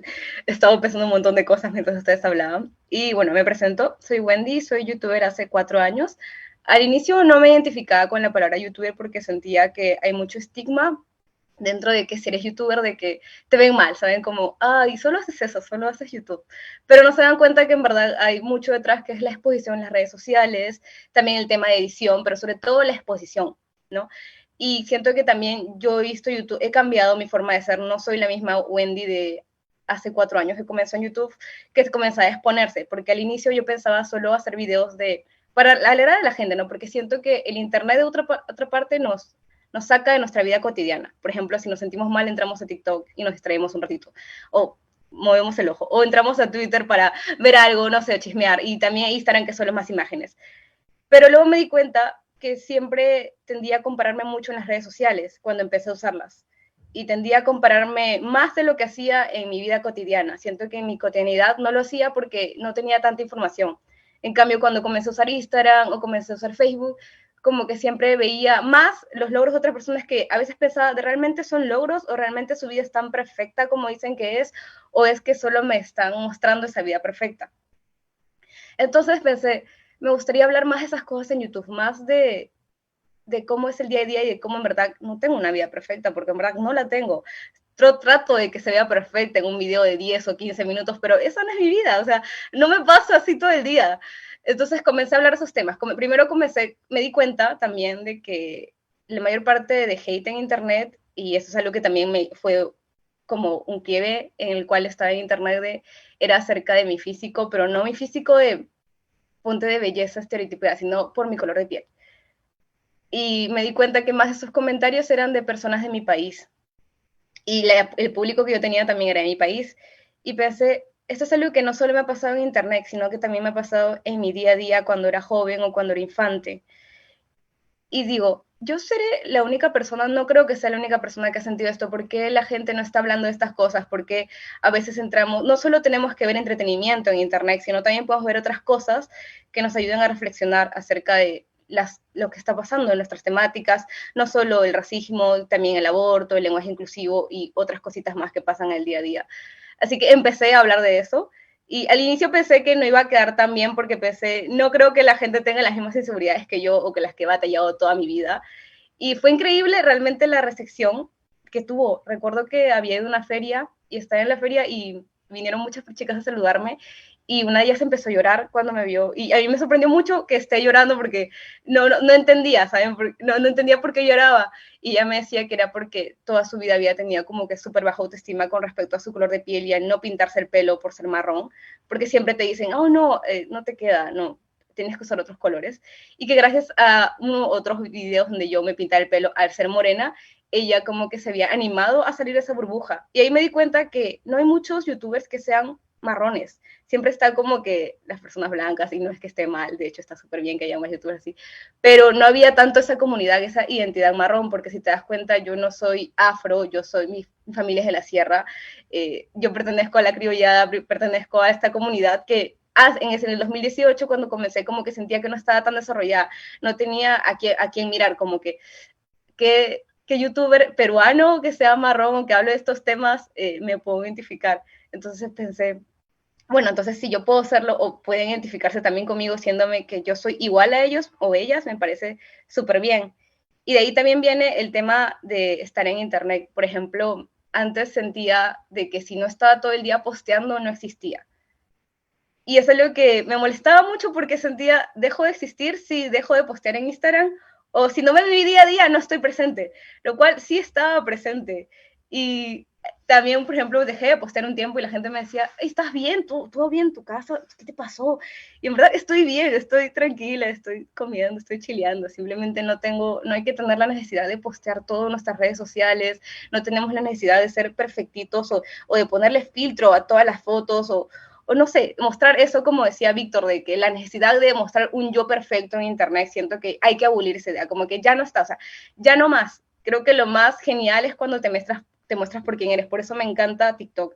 Siento que en TikTok es una plataforma totalmente diferente a YouTube como Instagram. Siento que es una plataforma en cual la gente solo agarra y pues se graba o dice, quiero empezar a grabarme acá en mi granja o con mis cuyes o no sé, cositas así, ¿me entiendes?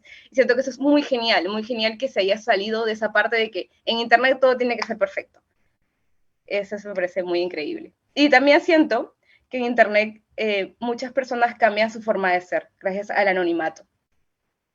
Y a veces es un poco difícil lidiar con eso porque recibes también más hate y más bullying y tienes que tener mucho cuidado a la hora de hablar. Por ejemplo, ahora incluso no es que tenga mucho cuidado, pero estoy tratando de ver qué palabras puedo decir porque se puede tergiversar la información y la cultura de cancelación en Internet es muy fuerte. Como una palabra que dices y es como que... O pueden editar un video y decir, no, en verdad dijo eso, pero en verdad es continuamente al revés. Entonces siento que hay mucha tensión en las redes sociales cuando en verdad no debería ser así, debería ser un mundo en el cual tú puedas ser completamente libre, decir lo que piensas, siempre y cuando respetes a la persona, porque siento que la libertad de opinión termina cuando tú comienzas a atacar a otra persona, claro está. Y eso, una desventaja que encuentro mucho, ventaja y desventajas, una ventaja que encuentro mucho en Internet es que puedes llegar a conectar con la gente. Yo siento que a veces a mí me ayuda mucho hacer videos porque a veces estoy en una época muy triste o depresiva de mi vida y hacer videos como que me ayuda a salir adelante. Y cuando subo eso a internet y hay más gente que se siente así, me hace sentir como que una comunidad. Como en verdad no soy la única persona que se siente así, sino que también esta persona se siente así. Y eso me parece increíble. Ahora, otra desventaja de mostrar tu día a día y de ser una persona que está constante en internet es que eres muy vulnerable. Eres muy vulnerable a que puedan saber de ti, a críticas. Es como también lo que mencionaba en Facebook con el metaverso, como que conocen todo de ti. Y en verdad eso da miedo, ¿sabes? Da un poco de miedo de que realmente conocen todo de ti o conocen solo lo que estás mostrando tú en internet. Y en verdad solo conocen esa parte que estás mostrando en internet porque las historias de Instagram duran 15 segundos y no es como si 15 segundos durara todo el día. Entonces creo como que un poco hay mucha presión en internet, pero siento que conforme van naciendo más youtubers, más tiktokers, como que le vamos quitando esa presión. Y eso me parece increíble, de que podamos abrirnos y decir nuestras ideas y hablar de temas que se tienen que hablar, como el racismo, y poder cambiar ideas de personas desde ese punto, ¿no? Por ejemplo, también hay niñas que me ven que son muy chiquitos, que tienen 12 años, y me sorprende que me vean porque pues tengo 25 y digo, ¿qué hace alguien de la edad de mi sobrina viéndome en internet? Pero me escriben y me dicen cosas como, oh, gracias a esto pude ayudar con ese complejo o pude hablar de esto, de que no tenía con quién hablar o no me había alguien hablado de esto. Y me parece increíble porque a mí me hubiera gustado a los 12 años que alguien me hubiera hablado de esas cosas, que alguien me hubiera dicho, hey, todo está bien, no tienes por qué ser de tal manera o no tienes por qué encajar en eso que quiere la sociedad, o no te sientas mal porque te dicen que el fucsia no queda contigo o que no puedes ser una princesita de Disney porque las princesitas de Disney no son marrones. Entonces siento que el poder comunicarlo desde internet y que no solo yo lo haga, sino que más personas se sumen a hacerlo, normalizan la idea de que en verdad el mundo es un lugar malo, pero a la vez bonito. Eso. Gracias, Wendy. Creo que, bueno, en verdad hay mucho de lo que has hecho, de lo que has dicho ahora y también de lo que haces que siento que me gustaría mucho como poder seguir hablando, pero antes de, antes de continuar y de abrirlo también a las preguntas, porque me imagino que entre ustedes también deben tener un montón de preguntas sobre sus propias ponencias, así que también les doy la oportunidad para que como que se hagan preguntas, pero antes de pasar te quería pedir muy amablemente, Wendy, por favor, que compartas esos enlaces a los TikToks que te encantan. Yo también vivo fascinada con el TikTok y no sé, más que entretenimiento, y creo que tiene que ver con mucho como cómo condicionas el algoritmo que cada uno tiene. Como que yo siento, tengo mucho contenido de, no de baile, tampoco de recomendaciones musicales, tampoco de cosas virales, sino simplemente de entre horóscopo, como hablar sobre el lenguaje, como también las diferencias en los idiomas, y también sobre muchos, todo lo que tiene que ver también con sexualidad. Entonces, a mí me gusta mucho y siento que hay un montón de temas que no, es más, me impulsa a seguir como de alguna forma pensar otros aspectos de mi vida que no había considerado y que creo que yo también me he frenado a pensar. Entonces, no sé si tienes algunos TikToks que te gustaría recomendar, por favor, mándalos, por favor, compártelos con nosotros. De hecho, mi para ti es parecido al tuyo, es como gays, eh, aborto, feminismo, cultura, musical, como súper variado, ¿entiendes? Pero creo que es lo que tú dices, creo que es muy lindo ver a otras personas hablar esos temas porque te hace pensar de que, wow, no soy la única persona que piensa en eso y si esta persona, para esa persona es normal, entonces en verdad, pues está bien hablarlo, parece súper cool. Sí, siento que no, no sé qué tiene que ver con la forma en la que nos comunicamos, que recortamos muchas cosas de las que decíamos y pensamos, pero de una manera como muy radical. Y el TikTok no tiene, como tiene mucho esta cosa de flujo de pensamiento, y que es bien chévere. Así que, porfa, sí, Wendy, si puedes compartir ahí. Lo ponemos en los comentarios también para que lo puedan ver. Sí, y bueno, solamente para cerrar un poco la idea de lo que estabas como comentando. Sí, Dios mío, que se puede hacer cosplay. Eh, Cuando yo empecé a hacer cosplay me decían, pero tienes que escoger a un personaje marrón, ¿no? Y primero que obviamente el anime tiene años de ser como súper racista, al final del día viene como de un contexto súper, súper racista y viene del legado también de pensar como la Segunda Guerra Mundial de una manera muy particular. Eh, y también pensar de que las cosas tienen que ser tienen que ser estas cosas como tan normativas, ¿no? Que a mí también la identidad me parece algo como tan como en flujo, que me parecería súper difícil como, no sé, como estas cosas tan derogativas de pensar que solamente puedes hacer ciertas cosas porque naciste de cierta forma, ¿no? Siento que eso es bien complicado. Pero bueno, ahí que hay muchas, muchas cosas que pensar y como también entretejerlo con lo que dijo Rafa sobre la identidad y que eh, mm, si es que por si acaso me pueden cortar, si quieren como preguntarse algo, si yo solamente quiero como repasar un poco las dudas que tenía durante las ponencias porque me han parecido como espectaculares y como de hecho esta va a ser una que la voy a grabar en mi computadora para verla de nuevo cuando me quede sin ideas porque se han soltado tantas cosas tan chéveres. Em, y te quería preguntar, Rafa, sobre, primero sobre Inside Day y también como un poco de lo que estás haciendo ahorita, porque me parece súper chévere que estés trabajando de esta manera tan interdisciplinaria y que tiene mucho de tu trabajo y también tu acercamiento al cine, ¿no? Y pensaba mucho sobre como cuando estás tratando de hacer estas reflexiones sobre el volumen y el poder, eh, pensarlas también en relación a esta cosa de la acumulación de información que hay también en diversas disciplinas. Y no sé, quería como que nos comentes un poco más de cómo estás haciendo ahorita tu investigación, con quiénes estás trabajando, qué tan diverso es el grupo con quienes trabajas, porque tengo mucho como la intuición de que estás sacando como cosas súper, súper chéveres en relación a cómo la tecnología y el arte están como, tienen una hermandad que pueden trazar como nuevos futuros. Sí. Gracias. Ah, sí, un montón de información, qué chévere haber escuchado todo lo que he escuchado. Este, bueno, a ver, la investigación que estamos trabajando es dentro como de la corte de Amplify, y la estoy trabajando con otras dos artistas, una artista canadiense que se llama Gabrielle Arnoa Blanc y una artista argentina que se llama Sol Reza, que ambas artistas se acercan más al audio, yo soy un poco más visual.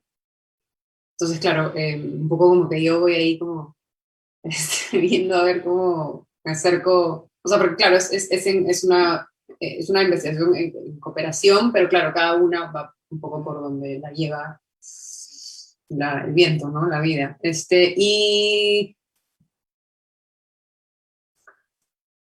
Y no sé, yo en el medio de la investigación la verdad es que me he encontrado con un montón con muchas cosas que de repente me han ido alejando un poco del arte y como que yo decía, no, pero ahí no me puedo ir tanto, ¿no? Tengo que regresar un poco, ¿no? Como porque es un poco donde me interesa estar. Este, pero sí, no sé, ahorita que has dicho esto, no, me he puesto a pensar en como, claro, en como justamente en cómo aplicar este pensamiento, ¿no? Del volumen y el poder a lo que estoy, como como la misma investigación, ¿no? Como medio meta, ¿no es cierto? Entonces, no sé, sí, me parece que es importante, no sé, como creo que es importante cuestionar, eh, en las formas, ¿no? Creo que, no sé si va por ahí un poco lo que me decías, creo que no, creo que me estoy alejando, pero Bien, sí va más o menos por ahí. También creo que lo digo porque yo cuando terminé de ver Inside Out, por lo menos lo que está en tu web, como obviamente no he tenido la experiencia inmersiva, pero veías como este desborde de desear como otro medio ambiente donde vivir. eh, sí. y solamente pensaba como para mí, cuando yo escucho volumen y poder, pienso también en el desborde del deseo en Internet, Ujú. porque la web 1.0, como ha dicho Víctor, ahí está como el anonimato te ofrece como reinventarte casi, hacer cualquier otra persona que has deseado en tu vida, ¿no? Y ahí creo que hay cosas como terriblemente peligrosas, pero hay otras cosas que son súper potentes y que tienen que ver sobre cómo reconfiguramos y podemos seguir reconfigurando nuestras identidades a futuro. Y aparte, cómo el deseo encaja dentro de esta matriz de identidad. Eh, para mí, personalmente, el deseo ha sido súper importante en mi vida y también en mi propia investigación, porque el deseo es lo que mueve ciertas cosas, ¿no? Y pensaba en eso, ¿no? Pensaba en los Mm. silencios también de tus videos, que son súper potentes, ¿no? Todo te demanda atención. Imagino que inmersivamente esto debe haber sido como, wow, como literal de no escapar, pero tienes estos momentos como estos silencios en los cuales casi como que hay esta suerte de paréntesis de cómo serían las cosas si es que no fueran de esta forma, ¿no? Ujú. No haciendo las contrarias, pero buscando como una suerte de espacio. Entonces, eso Claro. lo agradezco mucho, ¿no? Y no sé, pensaba el deseo, pensaba cómo el deseo también como participa dentro del deseo de hackear las cosas, de usar la tecnología de otra forma. Eh, Sí, definitivamente lo del deseo es algo importante que además yo no pensaba hace mucho, como respecto a lo que como lo que me motiva, ¿no? Como que hace tiempo que no lo pensaba. Y sí, lo del deseo es algo súper importante y creo que tiene que ver con el deseo probablemente como de habitar otros espacios, ¿no? De habitar espacios diferentes, y como de sí, como de hackear la realidad, ¿no? La realidad física que conozco, que probablemente tal vez en mi vida, en algunos aspectos, puede haber sido como interesante hackearla, ¿no? Ver otras realidades, ver otra cosa distinta, ¿no? Y creo que, bueno, la figura de la mujer es algo súper importante para mí, también desde el deseo, ¿no? Y también desde... Y por eso es que, claro, como creo que en general no solamente está claro, el ejército de mujeres, ¿no? Y mujeres además desnudas, que además ni siquiera tienen una piel, ¿no? Es como una piel transparente, como un poco, sí, jugando con esta idea de la hipersexualización de la mujer desde mi lugar como desde mi lugar de mujer, ¿no? Tal vez. Este, y lo de los silencios me parece interesante que lo menciones, porque justamente tiene que ver con esto del volumen y el poder, ¿no? O sea, el volumen podríamos pensar que es justamente contrario al silencio. Y creo que todas estas características, ¿no? Que tienen que ver con silencio, probablemente silencio, como pequeñeces o debilidades, o tienen que ver pues con características asociadas a lo femenino, tal vez, ¿no? Ni siquiera a la mujer, a lo femenino, ¿no? Y creo que eso está bueno también como pensarlo y cuestionarlo. Este, sí, pero sí. sí, no, Rafa, tienes total razón, y como yo estoy de acuerdo, como también había pensado eso desde como como pensándolo desde el género y pensándolo también desde los cuidados, ¿no? Y pensando cómo es que cómo que la red también ofrece estos espacios de cuidado que son súper potentes y son súper importantes, ¿no? Y pensaba eso también en relación, y creo que acá lo puedo atar con lo que te quería preguntar, Víctor, sobre como algo que a mí me gustaba mucho de tu trabajo, Rafa, es que creas, en estos silencios para mí creas esto como estos pequeños espacios con estructuras mucho más pequeñas, sistemas como mucho más de microescala en los cuales podemos existir, ¿no? Y que siento que ahora, claro, las compañías están pensando en cosas que casi engolfen todo, ¿no? Que se coman absolutamente todo, que sean la única y la única y la más persistente manera de existir, ¿no? Que en cierto modo, como han visto cierto éxito con las redes sociales y han pensado, esta es la manera de seguir, ¿no? Y Víctor, no sé si nos podías comentar un poco más, porque siento que es súper interesante lo que vienes investigando sobre el medio ambiente y relacionado a la digitalidad, porque creo que ahí también hay una suerte de escape sobre cómo existimos en medios ambientes como más del microcosmos, eh, y cómo el blockchain puede como de alguna forma facilitarlo, ¿no? Y lo pienso también porque ha pasado algo como muy importante en mi vida, que les voy a comentar ahorita. Neopets quiere hacer NFTs. Y yo la verdad es que estoy yendo en locuras con eso. Y en verdad todos en la comunidad estamos como, ¿qué está pasando? Neopets ahora que quieren cobrar, o sea, nosotros tenemos nuestras mascotitas de hace más de como 20 años ya. Y esas son mascotitas que queremos, amamos y que son cierta parte como de nuestra identidad súper fuerte, ¿no? Y ahora con los NFTs hay esta movida súper grande de como casi monetizar la suscripción también y tener nuestras mascotitas ahora cobradamente. Y yo sé que la verdad es que solamente me he dado cuenta con lo de los NFTs que tanto Neopets ha significado para mi vida, como tener esa suerte de mascota avatar. Eh, y lo que se está poniendo en juego, ¿no? Y cómo se ha pensado, en este caso lo que ha pasado con Neopets es que han visto con el NFT una manera de subsistir para una compañía súper pequeña, ¿no? Y que no operaba bajo como rentabilidad en cierto modo, a grosso modo, ¿no? Entonces, ahí se me representa un problema también sobre cómo se está pensando que estas pueden hacer maneras de sostenibilidad, pero en verdad para un crecimiento mucho mayor, ¿no? Con una ambición que quizás no corresponde al tamaño de la comunidad. No sé, Víctor, cuéntame. Siento lo de Neopets. Sí, pues es todo un tema, ¿no? O sea, bueno, primero hablando del papel de la ambientación, yo creo, ¿no? Yo estoy trabajando con este concepto del ambiente, en lugar de referirme a realidad virtual o a realidad, o a ciberespacio, o a metaverso, etcétera, que bueno, con el concepto de virtual yo tengo muchos problemas y me parece que no engloba lo que queremos, o más bien lo que está pasando, ¿no? Y me gusta más bien el concepto de ambiente, porque etimológicamente significa el ir por un lado, ir por otro, ¿no? Y algo que te envuelve, por así decirlo, ¿no? Y que también obviamente está relacionado con el concepto de medio ambiente y esta división, que a mí se me hace que en español es muy afortunado, esto de medio ambiente, ¿no? O sea, que son como dos conceptos unidos, que al mismo tiempo generan una mediación, pero al mismo tiempo te envuelven y habitas en él o estás inmerso en ello, ¿no? Y yo creo que sí, como decía en la presentación, vamos hacia ese lado de centralización, por lo menos en estos tipos de proyectos como el de Facebook, donde pues, se quiere englobar todo, ¿no? O sea, a lo mejor van a generar mucha practicidad en muchas de sus funcionalidades, etcétera, y nos van a dar, pues sí, o sea, el nuevo videojuego que podemos estar ahí, no tenemos que salir de la plataforma para entrar a un videojuego y luego ir al banco no sé, o sea, como que este tipo de cosas que son muy bonitas o muy llamativas o muy seductoras, porque pues no tienes que salir del mismo programa, por así decirlo, ¿no?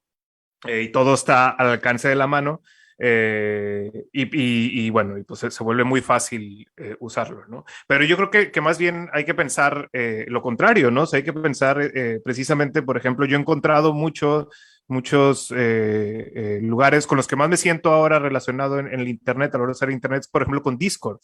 Los grupos pequeños de Discord es donde más encuentro gente con la que puedo platicar, es con la que más me siento enganchado a la hora de establecer relaciones en Internet, ¿no? Y son pequeños grupos de nichos de 100, 200 personas que tienen en común un tema, ¿no? Y donde bajas todas las defensas del hate, bajas todas las defensas de la ironía, del sarcasmo, de este tipo de mecanismos de defensas sociales que hemos generado gracias a la hostilidad con la que nos relacionamos en Internet, y donde pues, puede ser chido, ¿no? O sea, donde puedes relacionarte muy bien con la gente a partir de un tema, ¿no? Y yo creo que eso me llama más la atención que meterme a un mundo donde pueda hacer todo y pueda básicamente distraerme todo el tiempo, ¿no? Y bueno, y lo que implica eso a partir del extractivismo de datos y de la economía de la atención y de cómo eso está afectando también nuestra capacidad para concentrarnos o nuestra capacidad para ser más críticos, no sé. Y luego sobre este tema de los NFTs, pues sí, es también todo un tema, digo, pues a principios de año vimos todo este hype que hubo por, la venta esta de la pieza de Beeple en no sé cuántos millones de dólares. Y yo creo que más bien hay que separar la tecnología del blockchain del mercado financiero que está tratando de adoptarla, ¿no? O sea, obviamente hay o sea, hay mucha especulación en este tipo de temas, pero como tecnología me parece que por lo menos, por ejemplo, para un artista, pues ya representa una manera de que se pueda coleccionar su arte, ¿no? Antes un artista digital, pues era muy difícil que un museo, por ejemplo, te comprara una pieza porque, pues sí que le ibas a dar un CD y ahí la va a tener en su archivo. Y ahora de alguna manera ya hay un registro, ¿no? Al final, porque el NFT al final es un contrato, ¿no? Pero incluso ya hay antecedentes a esto, ¿no? O sea, hay valor, por ejemplo, la gente, sí, pues, o sea, los chavos que juegan Call of Duty y que le compran un skin a su rifle, ¿no? O que se compran un skin de su avatar en tal X juego o Y, ¿no?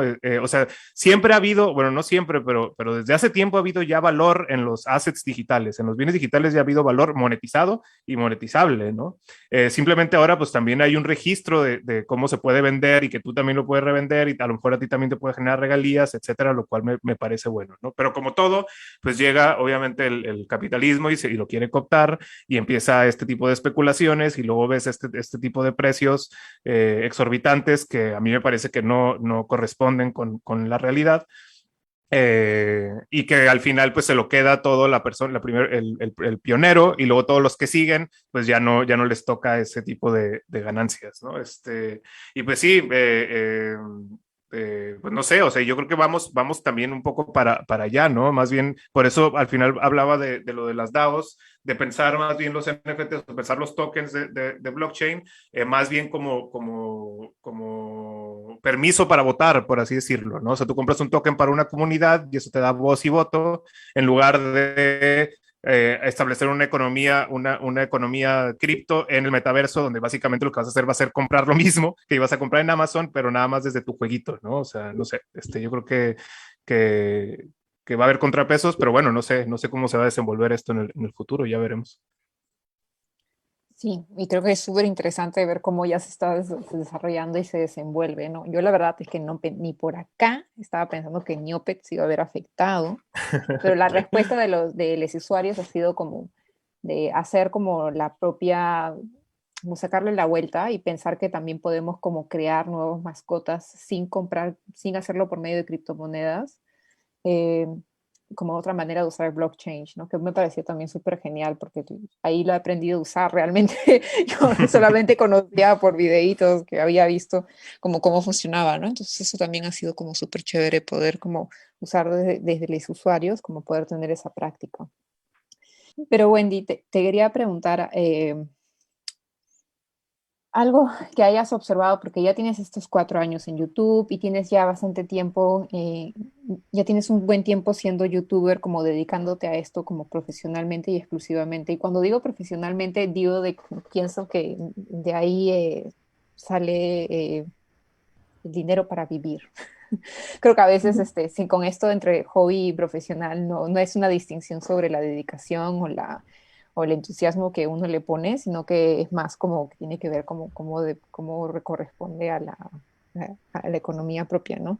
Eh, pero lo que te quería preguntar era como en esa línea, ¿cómo crees o cómo has visto también dentro de tu canal que ha cambiado también el perfil de personas que te ven, ¿no?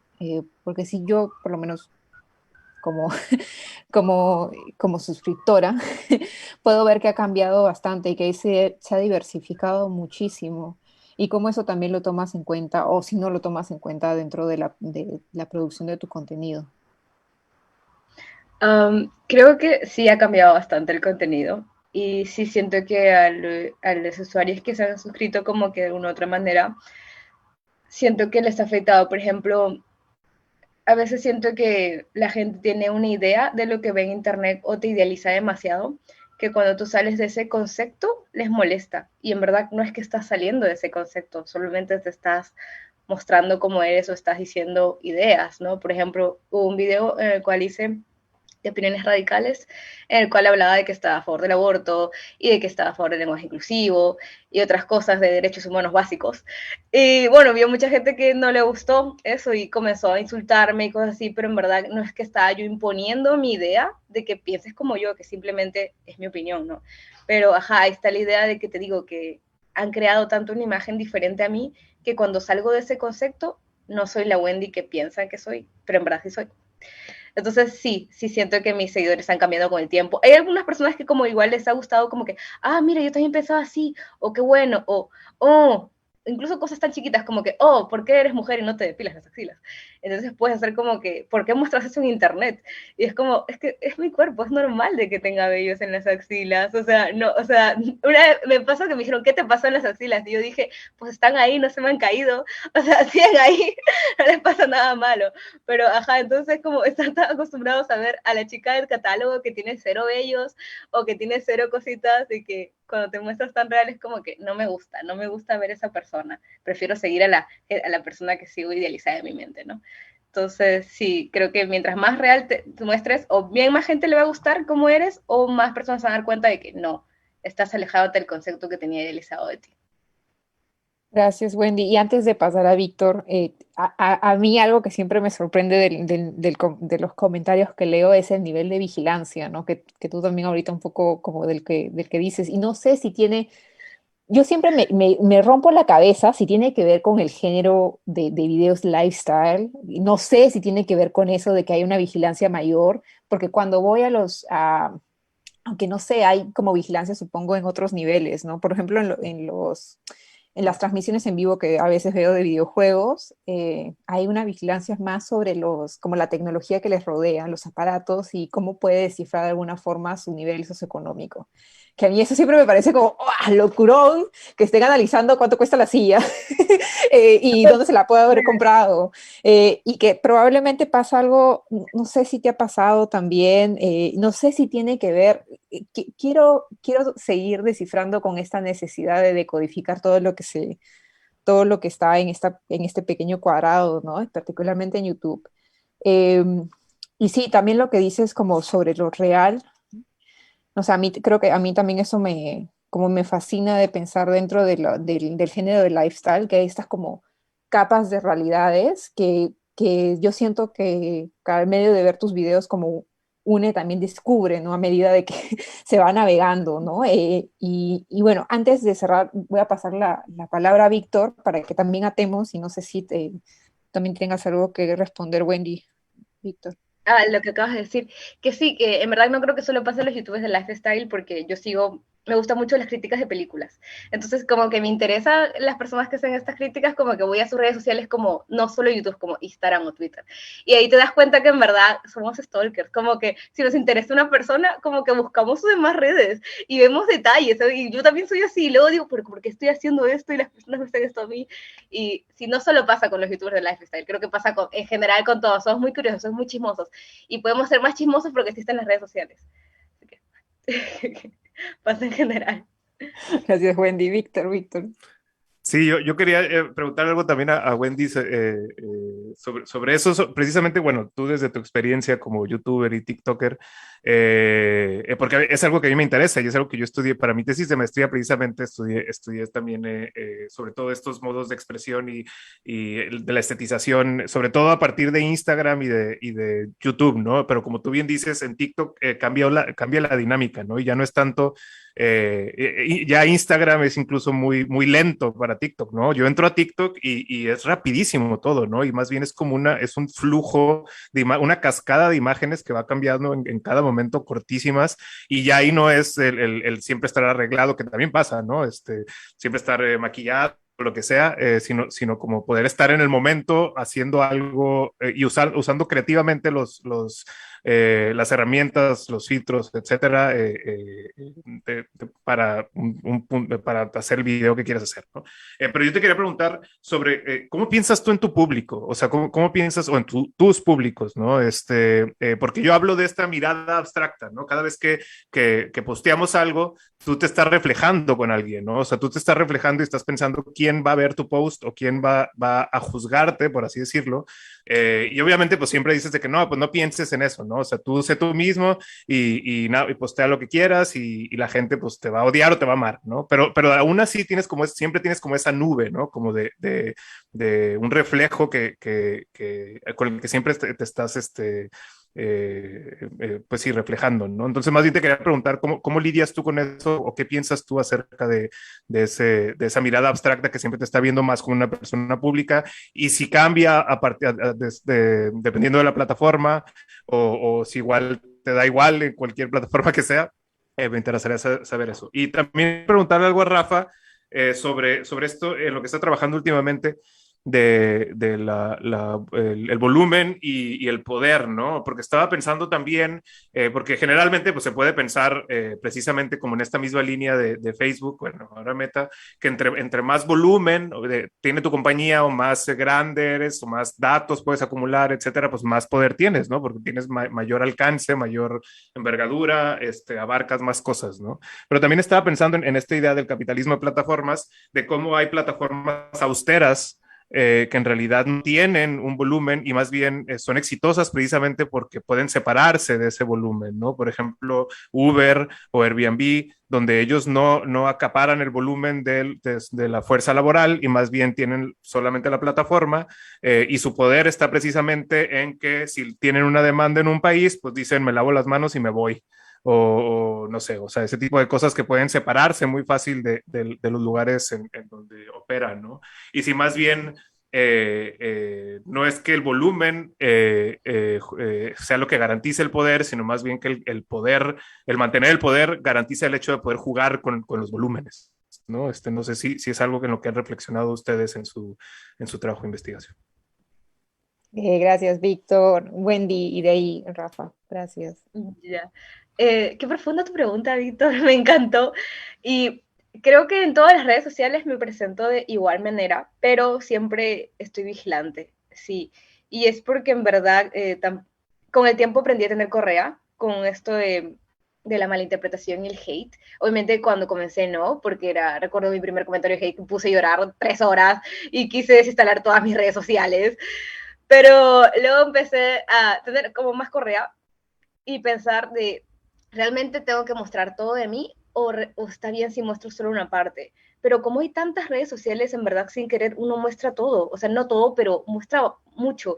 Y da miedo eso, da miedo el, estoy mostrando demasiado o si dejo de mostrar está bien. Y yo siento que sí me muestro igual como estoy en redes sociales, pero hay una vigilancia. Por ejemplo, en los últimos videos mi pareja no salió, ¿ya? Y veo varios comentarios de, ¿terminaron? ¿No están? Y en verdad no es que hemos terminado, simplemente no me... Yo que sé, respeto la privacidad de esa persona de no querer salir video, pero está esa vigilancia, ni siquiera yo, y es como que, incluso vi uno que se plantea una teoría de que habíamos terminado, y yo así de, wow, o sea, hay una teoría que ni siquiera yo sabía que existía de que esta persona y yo ya no estábamos, ¿no? Entonces, sí, sí me siento vigilada, no, en mi día a día no, pero cada vez que entro en una red social siento que capaz no debería decir eso, o bueno, capaz no, pero ya está, o sea, no es algo malo, ya está, tiene que darte igual, ¿no?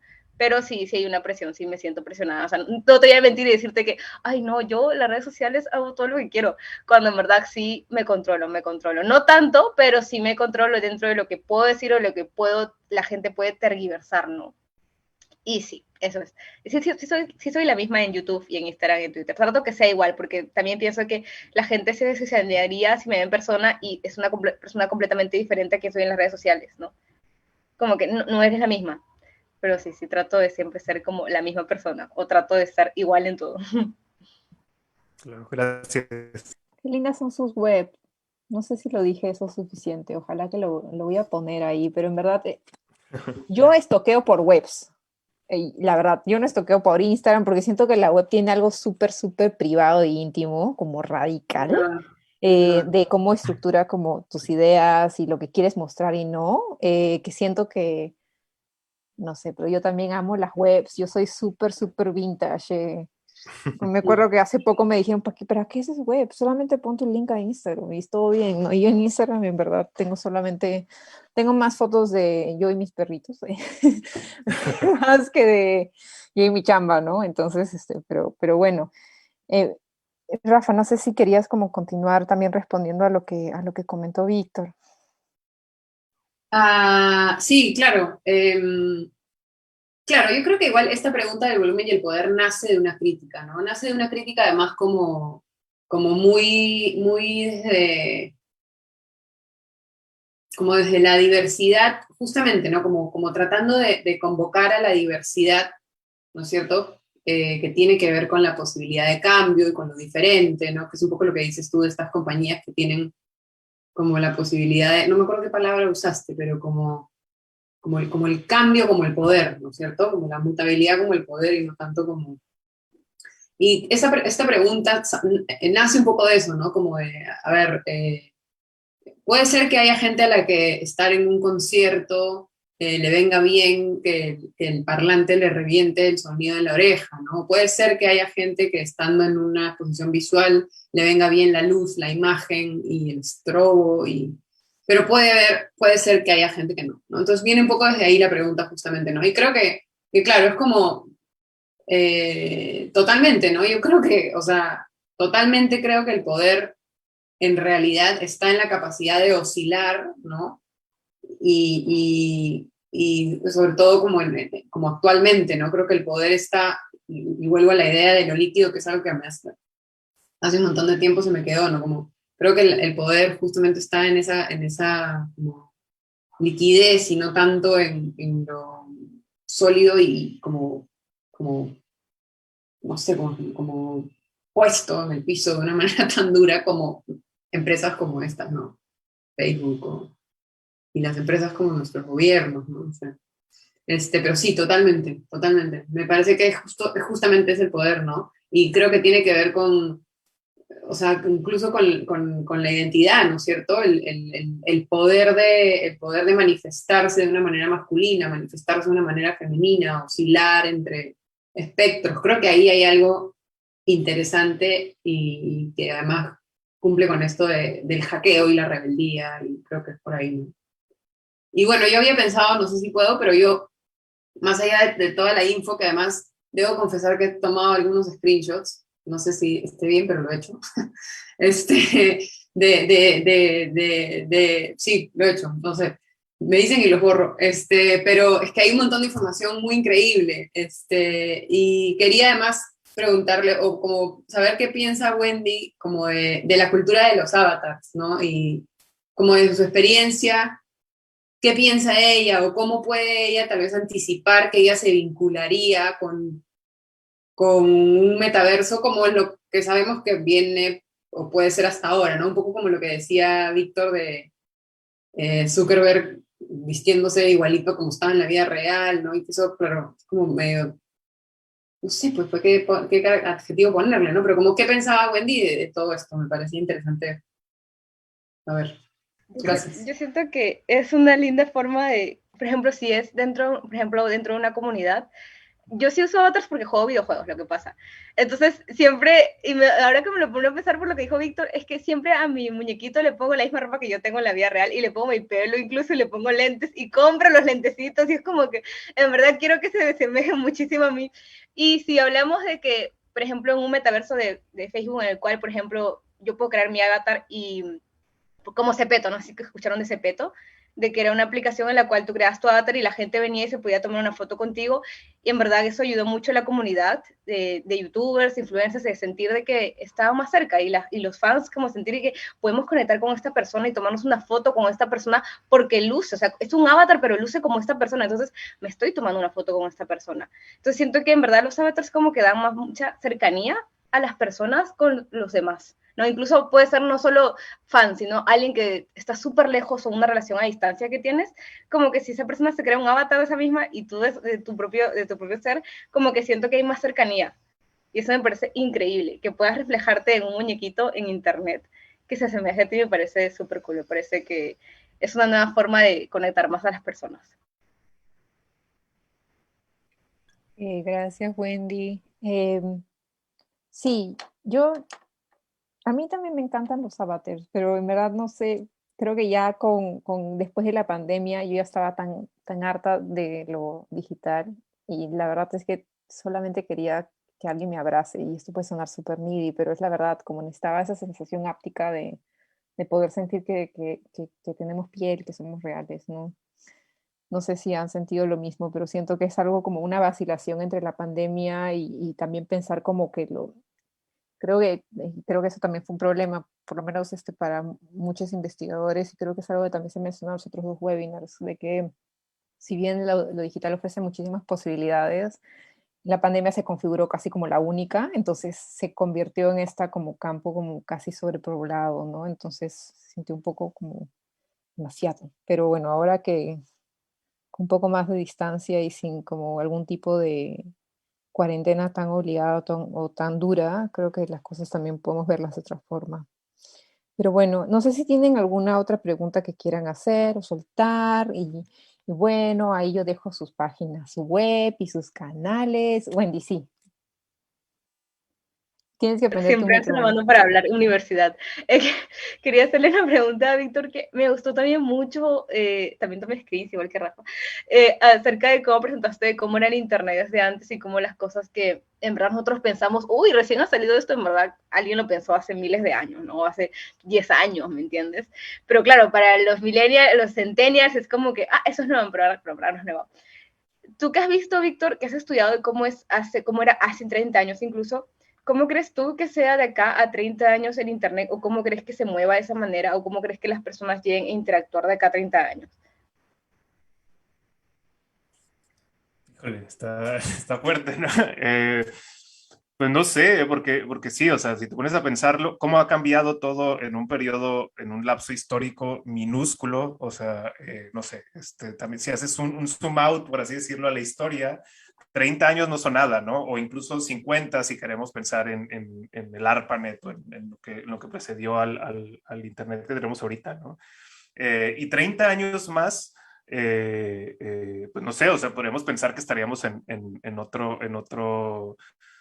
pues no sé, así como cuando pensamos en los coches voladores o así en los 70s, pero a mí me gusta pensar precisamente, porque me interesan mucho los imaginarios retrofuturistas. Por ejemplo, estaba viendo hace ya tiempo de hecho creo que lo puse en una de las diapositivas de uno de los cursos que di, de cómo se pensaba antes cuando salieron los disquetes, o sea, los discos así de computadora, pero grandotes, que en el futuro iban a tener relojes inteligentes, por así decirlo, pero les vas a meter un disquetcito chiquito, ¿no? O sea, como usas la tecnología pasada pensando de que nada más va a bajar el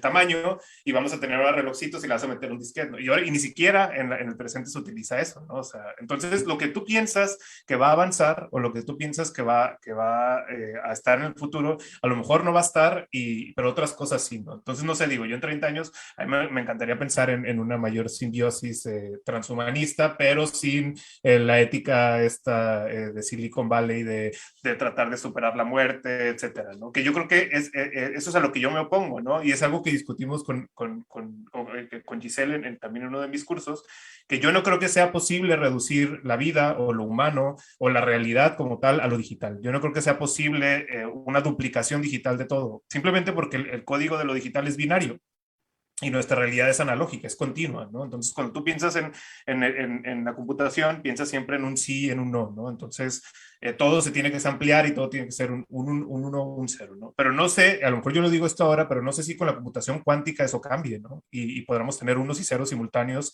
que signifiquen diferentes cosas en el mismo momento, no sé, ¿no?